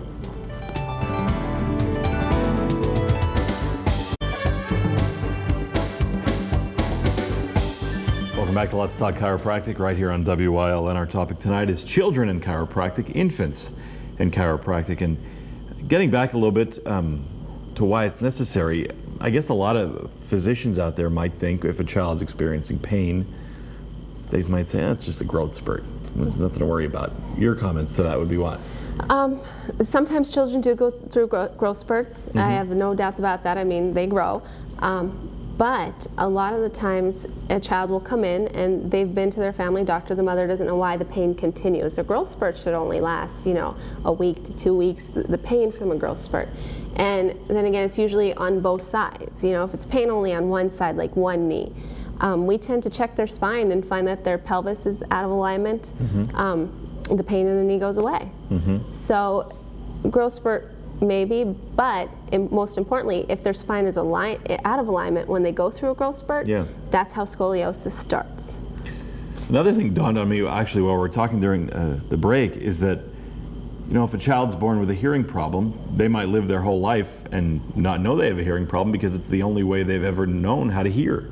So is this the same thing with pain? Could a child live with pain for years and not know that they have pain? You know what I mean? Right. If it's something that they're constantly, you know, used to, just like some children are raised, you know, on soy milk. They don't know the difference between soy milk and regular milk. I've had patients come in, you know, high school kids or even adults come in, and they're coming for low back, and we check up their spine and we say, you know, you have a misalignment in your neck. Should we take care of that too today? And they say, okay. You adjust them, and they don't even realize. They'll literally say to you, wow, I never even knew that hurt until now it feels so good. Yeah. So an adult can be that way. Of course, a child can be that way. Okay. Whenever we talk about kids on the show, we often talk about scoliosis. And so let's talk about that a little bit. Could these preventative adjustments have an effect on scoliosis and preventing it? Sure. There are two types of scoliosis. There's a functional scoliosis and a structural scoliosis, okay? And scoliosis is a curvature of the spine where actually, and I'll show you this right here, the spine itself should be, if you look on it straight on, should be straight. What happens with the scoliosis is you get a curve. Oh, okay? from side to side? From side to side. So, you know, you might look at someone and their one shoulder will be higher, their other hip will be higher. They probably have somewhat of a scoliosis. What happens is most scoliosis, well, all scoliosis start out as functional, whereas, you know, there's a misalignment in the spine and one of the muscles is shortened or lengthened because of it, and the body itself, as it grows slightly crooked, just like I said, so grows the tree, crooked. Yeah. That is a functional scoliosis. If you catch it right away, make the adjustment, the muscle spasm in there relaxes and the spine can straighten out. Okay. If it is not caught, then what happens is the spine starts to curve more. You'll get an extra curve to compensate, because the whole goal of the body is to keep the eyes level, so you'll end up with a full S curve and it becomes structural, which means it's really at the point where you can't get full correction out of it. You might get some, but not full. Okay, that's when you need surgery. Well, no, surgery is only really for people that have a scoliosis of 27 degrees or more. Oh, okay? okay. So not everybody needs rods and all that. But you can see, you know, if you've ever seen someone that's older that has a scoliosis and, you know, their spine's a little bit twisted, that's because they had a functional one that wasn't taken care of. Okay, 30 seconds. We want to talk a little bit about prevention. Tips for parents that they can do to prevent problems for their kids. What could they do? Well, number one, infants themselves, you know, changing their diapers. We tend to lift straight up when we change their diapers. That can, even though you saw me doing that with the adjustment, you know, it's not a chiropractic adjustment when you change a diaper. It's better to turn the legs to the side a little bit and wipe from the side. Also taking off the onesie for even toddlers. Don't lift the shirt with both their hands over their heads, and you ever see the shirt get stuck? Yeah. That can cause a little misalignment for toddlers. And don't sleep on the stomach. Don't sleep on the belly, and one pillow if you're going to sleep, and watch the Nintendo backs or the Wii backs. That's the best advice of all. Don't sleep on the stomach. We've said it a lot. Thanks for the tips, and thanks for bringing your little one in. Oh, well, thank you. Congratulations on that. And thanks for watching Let's Talk Chiropractic. We'll see you next time. Take care.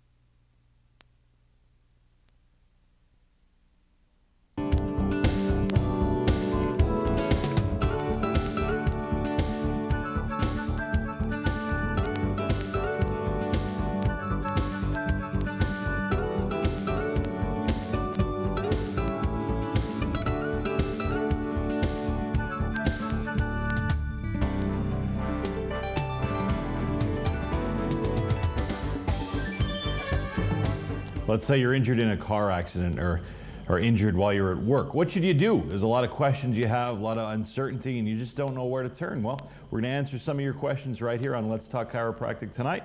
I'm Rick Marticelli. We're glad you joined us. I'm here as always with Dr. Stacy Sando and Dr. John Degenhart from the Degenhart Chiropractic Health Center. How are both of you? Wonderful.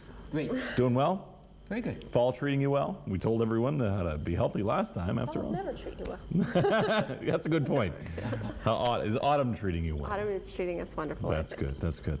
I think because I grew in this part of the country, but I enjoy the change of seasons. I do too.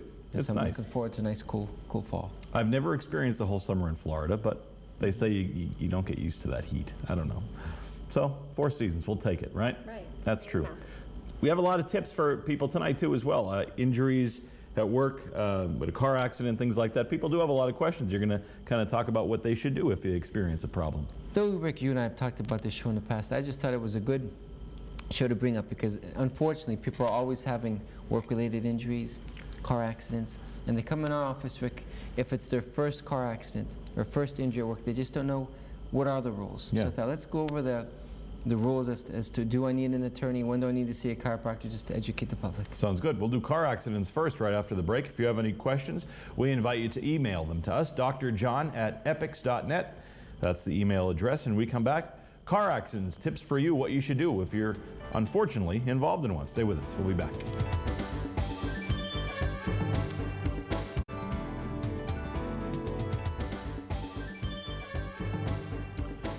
Welcome back, and thanks for tuning in to Let's Talk Chiropractic right here on WYLN. Our topics tonight: car accidents and injuries at work. Some tips for you on what you should do, your rights, your responsibilities, things that could make you feel better in the long run. So let's start with car accidents, and let's just take a scenario. Let's say you're involved in a car accident. What is the absolute first thing you should do?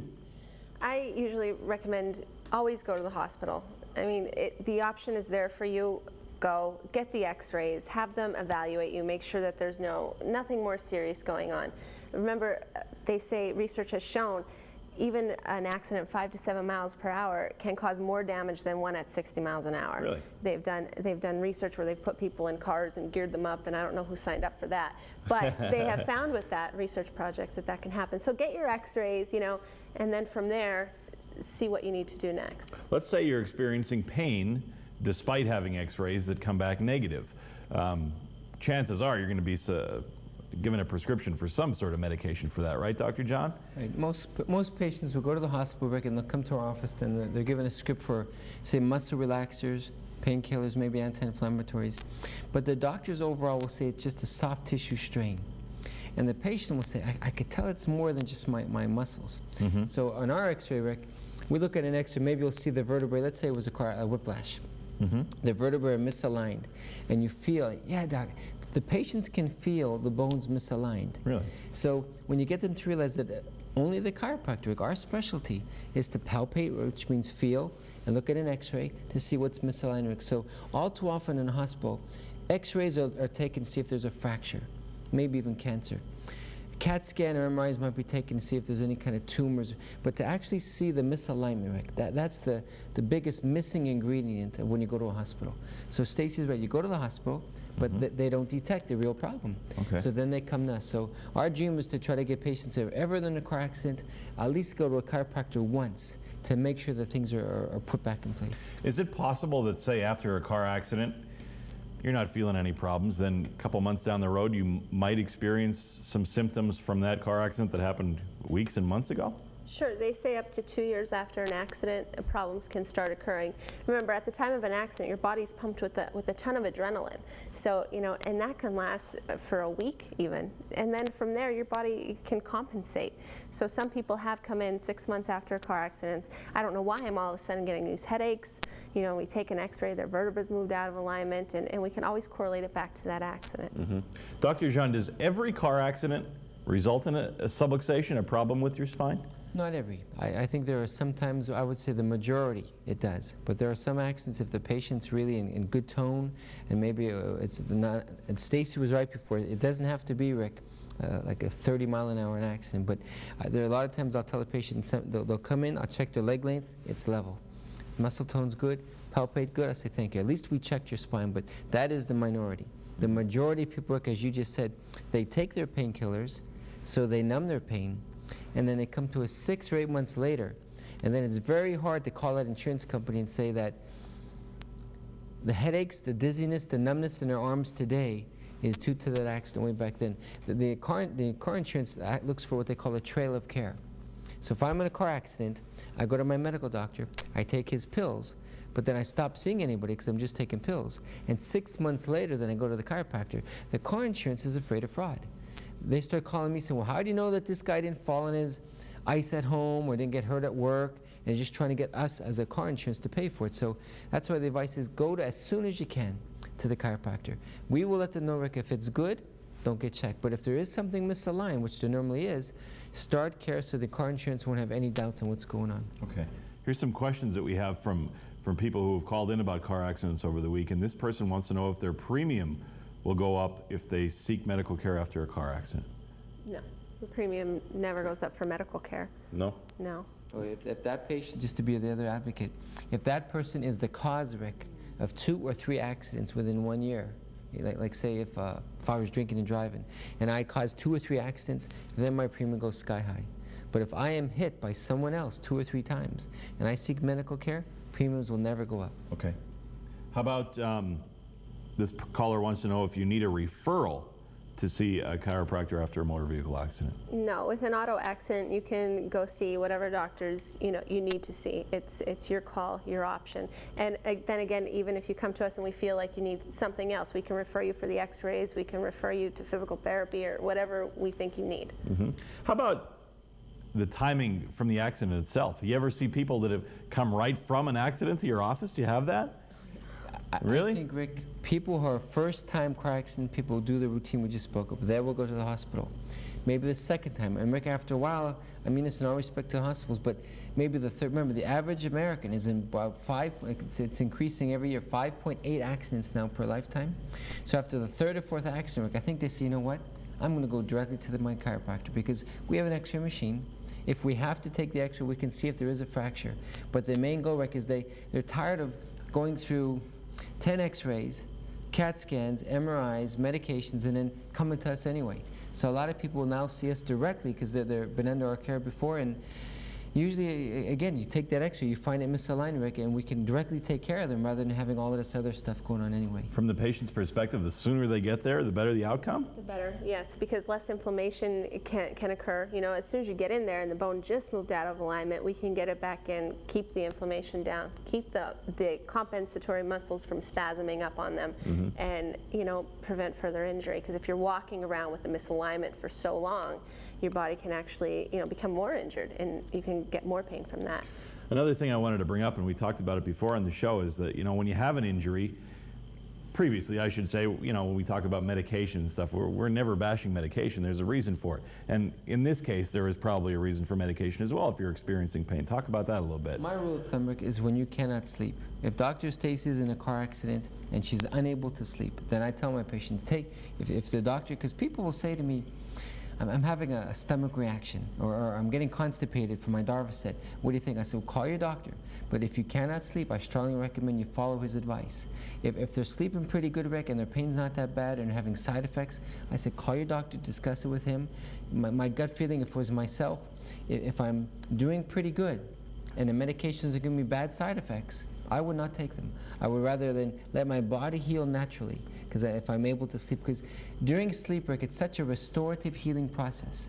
And if the patient cannot sleep, I'd rather them medicate the body and sleep, which then helps our work to hold in position even better. Okay, very good. We're going to take a quick break. When we come back, we're going to continue talking about car accidents. If you have any questions, you can email them to drjohn@epix.net, drjohn@epix.net. Address is on your screen. When we come back, we're going to find out if there's a time frame where you have to see your chiropractor, and does your insurance coverage run out? In other words, if you wait too long. We'll answer that question when we come back. And if you have an injury at work, tips for you as well. Stay with us.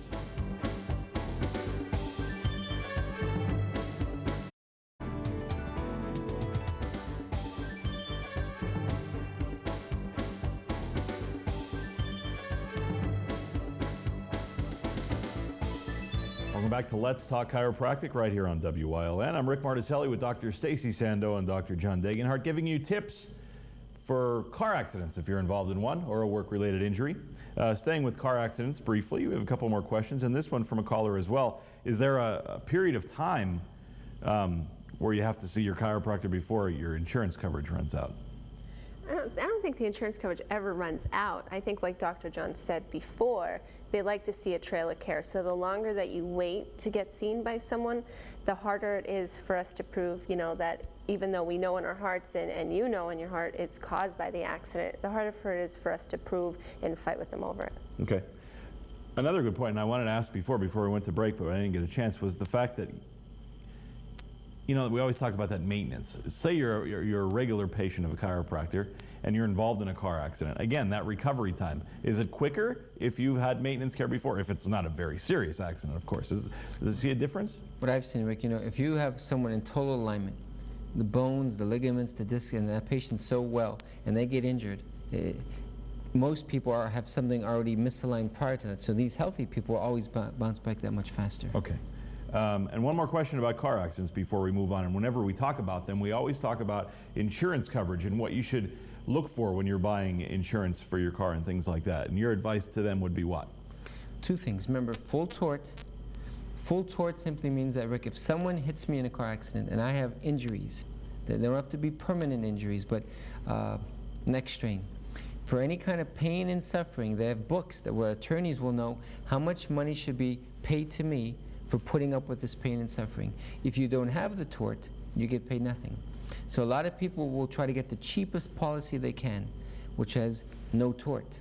And my advice to patients always is for $50 more a year, get full tort. And secondly, you didn't ask it before, but let me just add this. Let's say Dr. Stacy wants to get the cheapest policy she can. I think in Pennsylvania it's $5,000. She's in a car accident. The hospital takes MRIs, CAT scans, X-rays.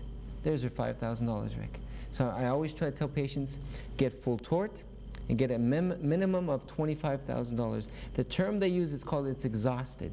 She can exhaust all of her monies from the car insurance. Then it goes into her health insurance. So my point is, I know we all want to save money, Rick, but if we're all going to be in 5 or 6 car accidents and the average person gets about paid $7,000 for pain and suffering, if you do the math, it is still financially best to get full tort, at least $25,000 coverage, because these days, Rick, all these medical tests are so expensive, then you have nothing left to get well. So you got to plan ahead. Okay. And good advice, because I know you said it before, the average number of car accidents people are in their lifetime? 5.8. 5.8 car accidents in your lifetime. That's amazing. So good advice for all of you. And we're going to move on now. Talk a little bit about injuries at work. What should you do? Things you should do to get well, and some of your rights and things like that. So let's, again, start from square one. The first thing you should do if you're injured at work is what? Report it. Please report your injury. There's so many times people come in, and even existing patients, they'll come in and they'll say, oh, I was lifting this at work and I strained my low back. You don't think it's a big deal, do you? I shouldn't have reported it. I'm like, always report your injury, because that injury could fester in their body and just cause problems down the line again and again. They might need 4 or 5 visits out of that one injury.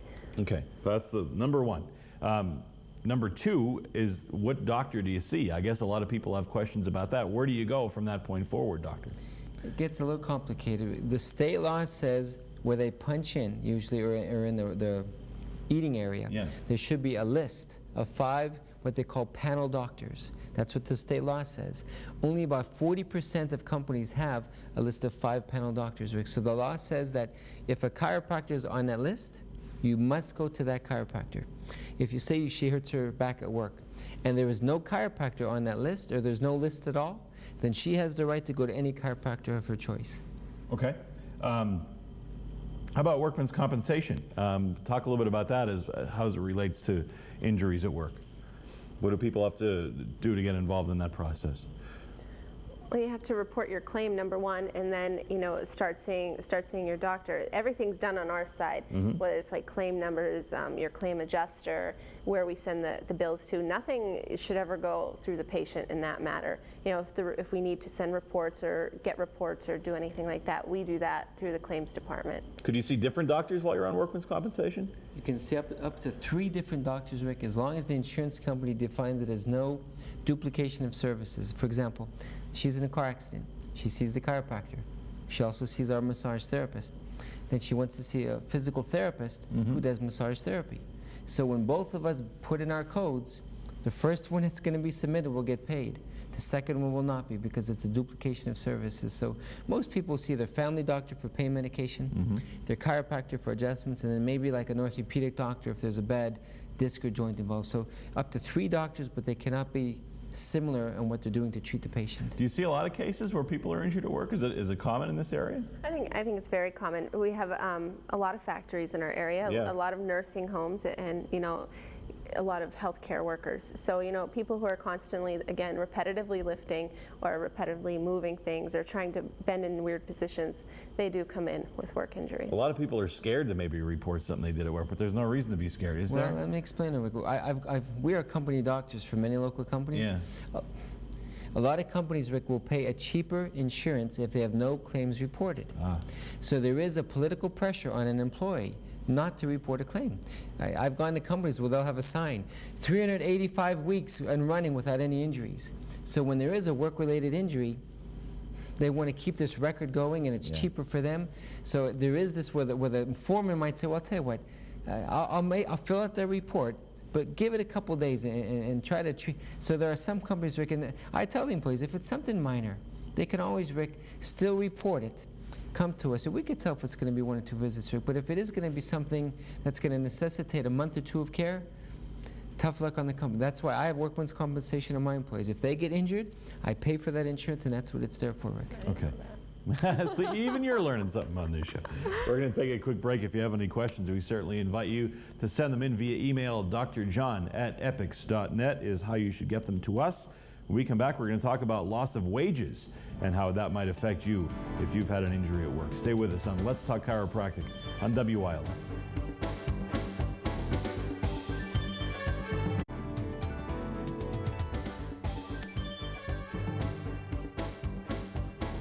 Welcome back to Let's Talk Chiropractic on WILN. We're talking about work-related injuries and some of the things you should know if you're involved in one and to help you get through.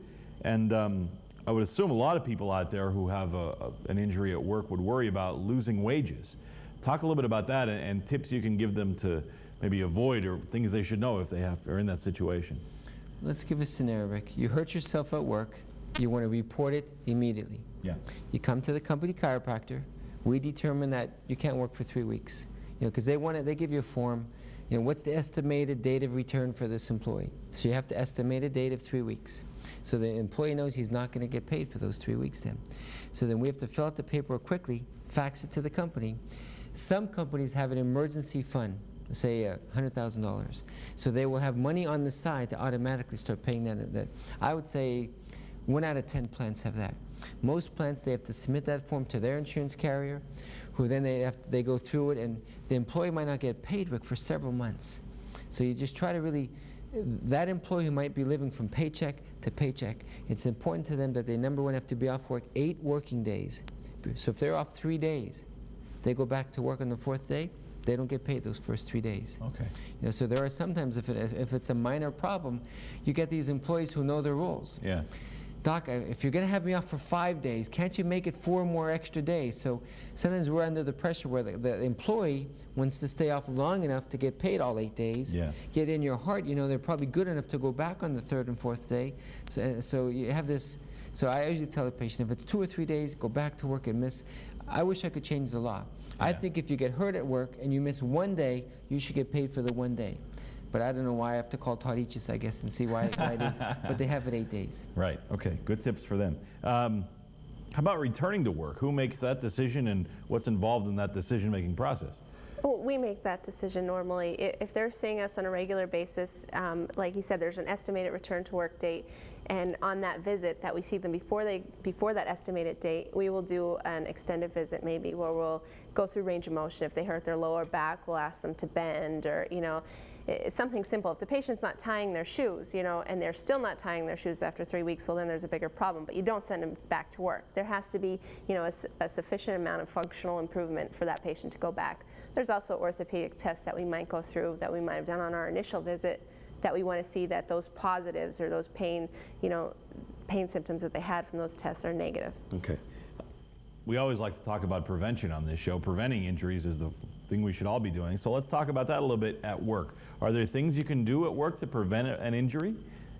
Over the years, Rick, I've gone to so many plants, and we used to have people wear back braces. Yeah. I used to give these back wellness talks to the employees, say at Fabri-Kal. We would talk to 40 employees on how to bend and lift, Rick. But as she said earlier, in the heat of the moment, Rick, if you're fatigued and you're working 4 12-hour days, I think you just do what's easiest, even if it's not mechanically correct.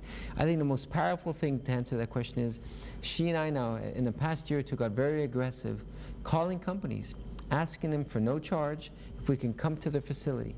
We're going to Janela, you're going with this Friday. Right. Next week we're both going to Hershey. We've been to 20 different plants in the last 6 months, Rick. So when you tell the employees that chiropractors and massage therapists are coming on board, any employee who wants to get checked for free, then if the chiropractor feels like there's a slight misalignment, they get under our care, we correct it.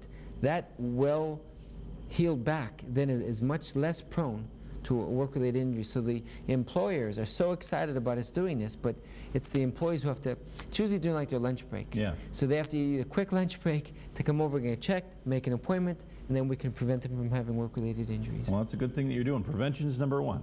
That's number one. Thank you guys for joining us. We appreciate it. And we always thank you for watching Let's Talk Chiropractic right here on WILN. If you have any questions for Dr. John or Dr. Stacy, 454-2474. We'll see you next time on the show. Take care.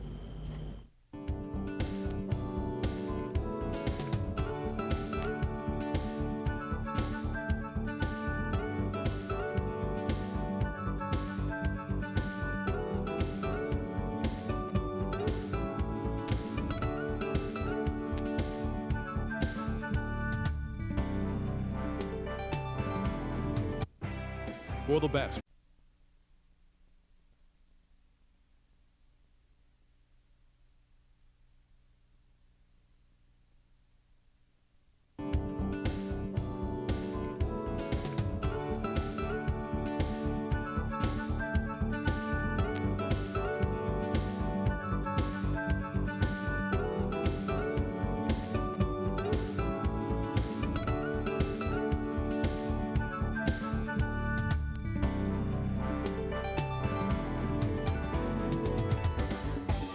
Yes, there's a chill in the air. You're breaking out the sweaters and jackets, and they're playing football. I'm a little excited about that, if you know me. It's fall. It's fall. It's time for the sweaters and everything like that, and the chill in the air, and the tea, and the pumpkins, and all that kind of stuff. So that's what we're going to talk about tonight, right? We sure are. We're here with the group here, Dr. Stacy Sando and Dr. John Degenhart on Let's Talk Chiropractic, and some tips for you tonight, I guess, for the fall season as it approaches, right, Doc? We talked about it. Dr. Stacy and I just felt that with fall approaching, a lot of people want some practical tips that they can, raking leaves, taking down air conditioners, the Bloomsburg Fair. You'd be surprised the things we see, how many people get hurt at the fair. So we're going to give you 10 practical tips on how chiropractic can help you with the fall approaching. So you actually see different kinds of problems depending on the season? Oh, sure. Really? That's pretty cool. So we'll talk about that tonight, right? If you have any questions, we invite you to send them in to Dr. John at epics.net. That's the email address. And when we come back, we're going to talk about a lot of things related to fall. Stiff necks, the proper way to sleep, things you should be lifting and shouldn't be lifting, things like that. All kind of great tips for you for the fall season when we return right after this quick commercial break. Stay with us.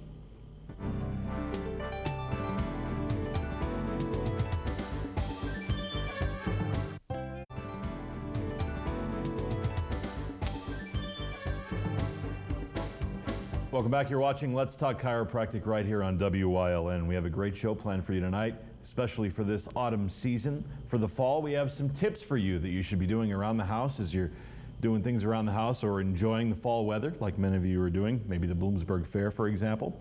So let's just go down the list and see what these tips are. The first tip has to do with the proper way to sleep. So maybe you're going to bed at night and you're waking up with a stiff neck. So your tip to avoid that, Dr. John, is to do what? Close your window. This past month, I've had 20 people that say, now here's the history. I went to bed feeling fine, and I woke up with a crick in my neck, or a pain at the base of the neck. And so often you ask that patient, it gets pretty chilly at night now. So here's the bedroom, the warm day, bedroom's a little bit warm. They go up to bed, they open up the window, and as they're sleeping, this 45-degree temperature rolls in. It doesn't have to be breezy like some people think, but the coolness of the night air stiffens the muscles, misaligns the vertebrae, and then they call us 3 days later. So the suggestion I have to them is open the window like maybe at 7 p.m., but then close it once you go to bed, because that night air comes in, Do you wear the pajamas to bed, or? Of course I do. Just wondering. Most people have pajamas on, but their neck is a naked area. And that naked, more vulnerable area is where the cold air starts to hit them. So do you wear pajamas to bed? Yes, I do. And we're not going to even ask Dr. Stacy. No, we won't go there. But another thing we want to know about sleeping, and it's a good point, a lot of people don't know what kind of pillow they should have when they're sleeping. Is there a good tip for them there? What kind of pillow should you use? Well, number one, don't sleep on your stomach, right? And if you at any time you go to sleep at night, you should try and have a pillow that's, supportive of your neck and shoulders. So they do sell pillows for the cervical spine that have a little bit of a contour in them, and they also sell for people who feel like that's too much for them. They also sell a water pillow. So it's just like a water bed. It's a little therapeutic, and you fill it with water, and if it's too firm, you take some water out. If it's not firm enough, you add a little water in, and it's a great pillow to sleep with. That sounds pretty cool. And I even take off my nightcap before I go to sleep. Do you wear a nightcap? No. No, I don't either. Oh, you do? See, well, we got something out of her there. There you go. Let's move down our list. Our second tip has to do with lifting, and there's a lot of things going around your house where you're putting stuff away for the winter months, and one of them is probably an air conditioner. Give us a tip for that air conditioner. What should you and shouldn't you do when you're taking out your air conditioner? Have your husband do it. No, I'm kidding. That's what I do. See that, how things are going here? You have to watch the way you bend and lift. First of all, you want to carry things close to your body and always bend at your knees whenever you go to lower it, whenever you go to lift it up, okay? And by all means, ask for help. You know, don't do it by yourself if you don't have to. He might have some more to add to No, I that. agree.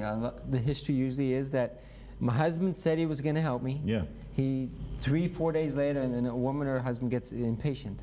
And I think, what the heck, I can do this myself. So they reach, and it's just a bulky unit, Rick. So my point is just discuss it. Say, Tuesday night for sure, we're going to both get together. You get your in, I get mine, and then it's not a big deal. Could you kind of go over a little bit, and maybe not just in air conditioners, but the proper way you should lift anything heavy? How do you do it? Just talk us through that. What I've seen a lot, Rick, is the mistake people make. Let's say it's something heavy in the back seat of their car. They will sort of be at a twisted angle. And as they're twisted, Rick, and they lift, that's where the spine is not mechanically at its best point. But if they can turn the body, Rick, and bend with the legs, if they can grab the unit and sort of lift with the legs, Rick. So don't be in a twisted position when you're lifting. Have your knees always bent when you lift. So a lot of people, they get groceries out of the trunk of their car, their legs are straight, and they bend over to pick up a watermelon, and boom. So again, keep the knees bent. Don't be twisted. And I guess I would just suggest, sort of have an idea. Did you ever go to lift something and it ends up being a lot heavier than what you anticipated? Yeah. So get a feel for the item first and realize, just how much of momentum, I'll call it, that you have to get to just to lift up that item. So your legs should do all the work when you lift. Yes, they should share work with your back. You should never bend at the hips and try just to lift with your back and give that grunt. You should always use your legs because they're powerful muscles. And again, just asking not to go on crazy with this point, but the Olympics were on recently. When you're watching those power lifters, to me, it's all about form and doing things correctly. They would never be able to lift that much weight if they weren't doing their form right. Is there anything with your neck that you have to be conscious of? Do you have to keep your chin up or anything when you lift? Does that help? I think so too, Rick. I think when you keep that chin up, all the discs are just that much stronger. Remember, the worst thing for the neck is when you bring your chin down towards your chest, it compresses the discs. Okay. So like you said, a lot of those bodybuilders, they'll clean and jerk and keep their chin up before they can push it up. So Yeah. proper technique is going to prevent injury. Okay, let's move on to our next one, and it has to do with outside in the garden. It's that time of year when you're going to have to get the garden ready, close it down. How about some tips when you're gardening in the fall? What should you do? I always tell my patients that have a garden and they want to weed their garden or they want to start closing up their garden. If they're weeding the garden, don't just kneel down or don't bend over and stay bent for 2 or 3 hours weeding a garden. Grab a little step stool or footstool and sit on it and do it that way if you can't get down on your knees. And it depends. If they're tilling it, my dad tills his garden. Yeah. Take your time, pace yourself, because that can get kind of heavy to push after a while. Bending over and picking up the garbage from the garden and putting it in a garbage bag. Again, like we said, bend at the knees. Try and keep the stuff closer to your body. This is another example where we've talked about it before on the show, and that's things that are repetitive can be a problem. Here's a situation maybe in the garden where you might be involved in some repetitive motion, right, Dr. John? Yeah, Rick, and I have a garden myself. So I have flower gardens, vegetable gardens, and I know the attitude. You finally make the time to get out there, so your attitude is, let me finish this job. But again, that repetitive bending, Rick, if people were to count, let's say we're weeding her bed, and you're trying to pull out the weeds out of her garden bed or vegetable bed. I think if you bend over, Rick, 50, 60 times, on an average day, you might only do that 10 times. So the average person doesn't sit back and say, wait a second, I've just bent over 55 times, I'm gonna go get a glass of iced tea. Right? I always sort of start one chore, and then I'll go and maybe rake some leaves, or pick up some trees that, sticks that fell in my ear, so then I come back. So if I can give my muscles a little bit of a break, but there's a fatigue factor with that repetition, pulling a weed, or right now digging up your tomato plants, and it's like she said, if you can just take a break, do a different activity, come back and you can still finish the chore, but change it up a little bit. You brought up another point that I think is important to mention, because in the summertime you're working outside, you're always thinking about staying hydrated. But maybe in the fall you don't think about that as much. It's important to drink your water and things like that, right? Sure, it's just as important in the fall as it is in the summer. And I think sometimes it's even more important because, like you said, you're not even thinking about it. And when you work out or when you're weeding your garden or doing yard work, you're tearing down muscle tissue and it forms toxins in the body, and the fluid pushes that through. Hydration, very important for the body. Yeah, we've had a warm fall so far, a couple rainy days, but even today's a little bit warmer than usual. Yeah, okay. We're going to take a break. When we come back, we're going to talk about a lot of things. How about the importance of wearing a back brace if you're doing some things around the house? Or maybe, again, that repetitive motion if you're sealing a deck or a driveway or anything like that. If you have any questions or tips of your own, feel free to email them to Dr. John at epix.net, drjohn@epix.net. During the break, I'm going to go put on my pajamas, and we'll be back right after this quick commercial break. Stay with us.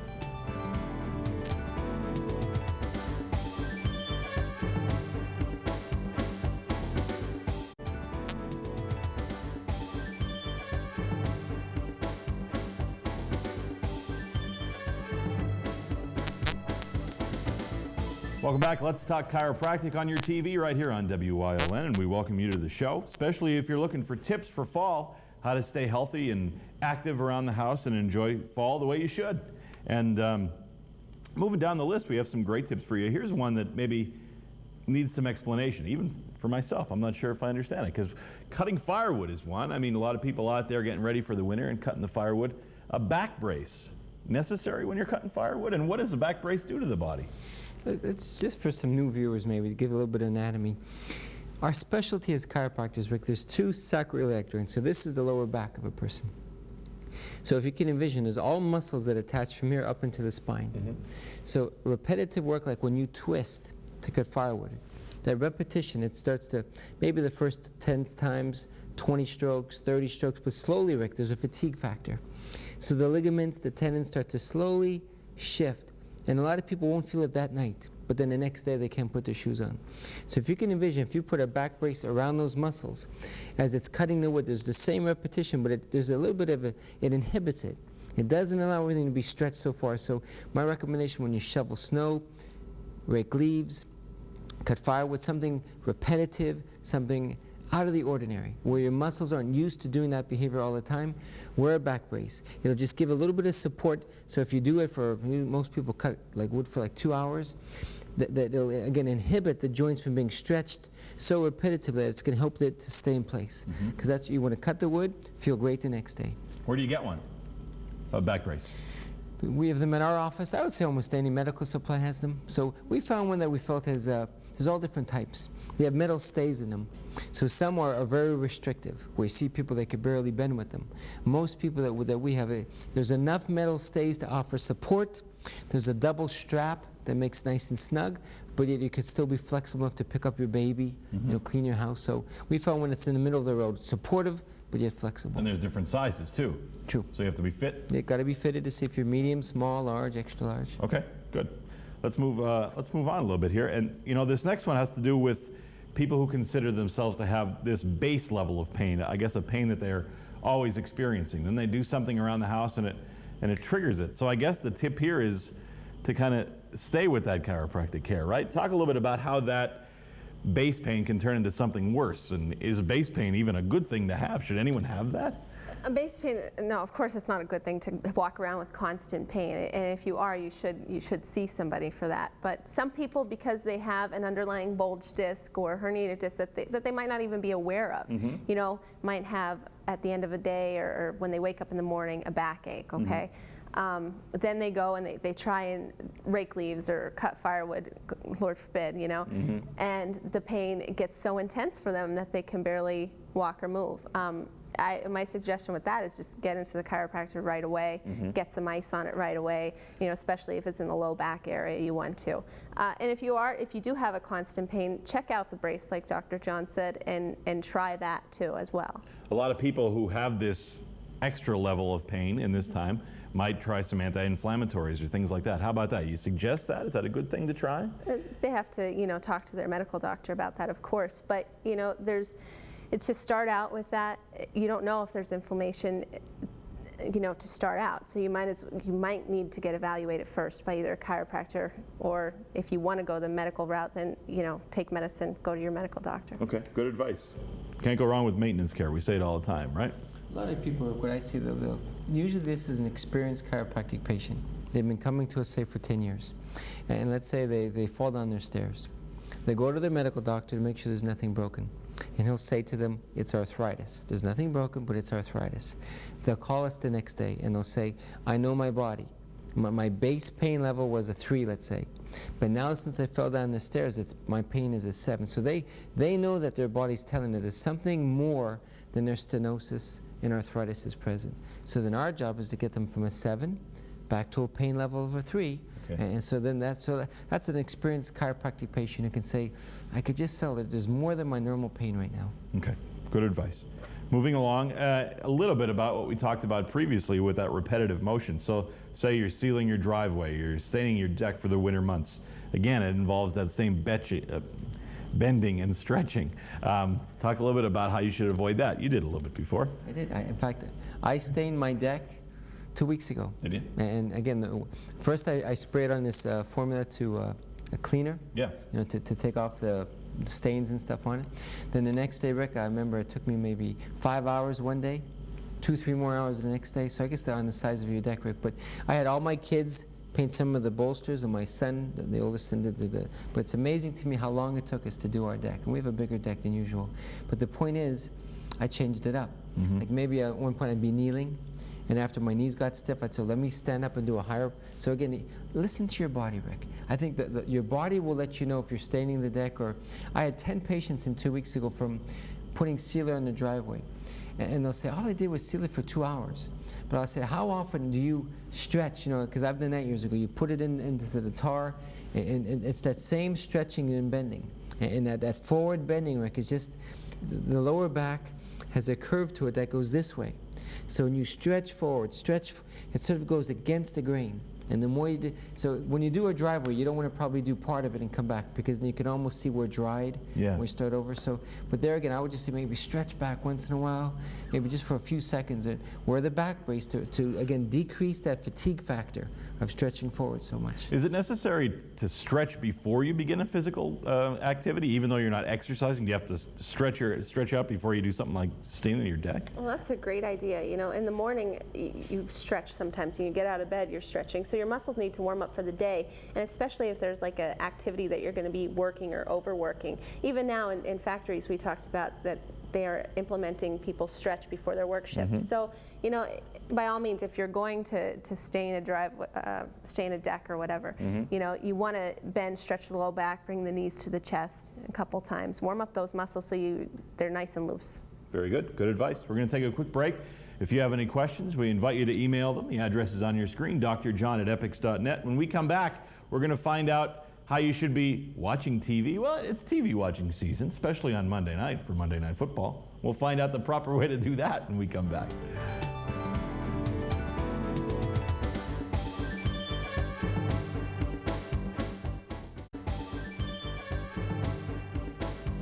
Tips to stay healthy this autumn. That's the topic on Let's Talk Chiropractic tonight on WYLN, and we're continuing with another good one because, again, it's TV watching season. All the new shows come on, as my wife constantly reminds me. Monday Night Football is on. So how about laying on the couch? Is that a problem? I think so. I even find myself doing it sometimes. You're laying on the couch watching TV, or you start maybe sitting, and then eventually you're slouching, and then eventually your neck is bent all the way forward. Yeah. And you tend to maybe fall asleep like this, and mm-hmm. the next day you're like, oh, I don't know why my neck is so sore. That's why. Stay seated, right? Right. Is that the tip? Try and stay seated, and try and sit in front of your TV. Don't always be, looking this way. That's when I notice too. When you sit on the side of the TV and you have your neck bent all night, that could hurt. Well, I talked to Cheryl, Rick. She tells me that you're the king of the house, right? So that the last time I looked. So Rick lays on his couch, and I'm trying to vision at halftime. In my pajamas, paint the picture. Honey, bring me the ham sandwich and the beer. So as you lay there, Rick, for 4 hours without moving, right, the couch starts to sag. And as the back starts to sag, I have so many people that'll say to me, I did nothing over the weekend. I said, no, tell them exactly what you did. I watched football for 6 hours straight. So don't realize from laying on the couch so long as the couch starts to sag. Okay. And then the spine starts to misalign, and the next day they can't get out of bed. So you get up and make your own sandwich. Thanks for the tip. Very much. The last one, everyone's looking forward to the Bloomsburg Fair, so we're going to be doing a lot of walking outside and things like that. How about some tips if you're going to the fair? What should you do to stay healthy while you're walking around? Get the apple dumplings. What I've seen, Rick, I think so many people probably have a slight misalignment prior to the fair, and they're not accustomed to walking for 5-6 hours. So a slight misalignment becomes magnified from walking so much. So I'll tell people, try to go for some walks prior to the fair. I had 10 people in today who said, check me now because I'm going to be walking more than usual during the fair, and they know if I'm off slightly, the fair's going to hurt what I have. So get checked by your chiropractor, but again, take breaks. You know, she goes to the apple dumplings. An hour later, she's at the sausage and pepper. That's my husband. Our fried dough. But you should also wear a firmer shoe with a good arch support. You know, also because most back problems, well, half of back problems are caused by wearing poor shoes. So you know, make sure you have a steady supportive shoe on your foot. And they do not stop at all the stands and eat, but you know, you can stop at the benches that they have and eat now you're getting me on. My mind's on food. You stop at the benches and rest for a couple minutes. That's a very good tip. You know, it's another good one, and especially when you're walking around the fairs and stuff, is if number one, there's a lot of people around, so it's hard to see where you're walking, but it's uneven a lot of the areas too, right? So talk about that and what you have to do there to avoid it. Just as a good shoe is probably so important for stability of the muscles. I think that the unevenness, you remember there's wires at the fair? Yeah. The macadam isn't always level. So I think a lot of people, they get that slow, it's crowded. So you have that slow, browsing walk. And I think if you could walk faster, it would help. But so at the fair, all I can suggest is because it is unlevel, to wear good shoes, but just give your foot muscles a little break. Sit down and maybe stretch your feet out, get some weight bearing off the muscles of the feet, because you can't change the factors of the fair. It's going to be crowded. It's probably going to be, I don't think it's going to be raining this week they're calling for, but at least get your weight off your feet so your muscles, I think when your feet get tired, then your back muscles work harder. And then your back misaligns. And we only have about 30 seconds, but could someone tell me, because maybe in the summer, you know, you go out and you buy yourself a new pair of sneakers. By the fall, do you need a new pair? How do you know when you need a new pair of shoes? You know what I mean? You talked about it. Well, when your feet start hurting, number one, or sometimes even if your back starts hurting, always check, you know, the bend of your shoe. If it's bending really easily back and forth, then you know your shoe's kind of worn out. But if you're a heavy walker, get new shoes. Very good tip. Good show, guys. Thanks for all the tips. And if you have any questions, you can call the Degenhardt Chiropractic Health Center, 454-2474. Thanks for watching Let's Talk Chiropractic right here on WYLN. We'll see you next time with more tips on how to stay healthy. Take care.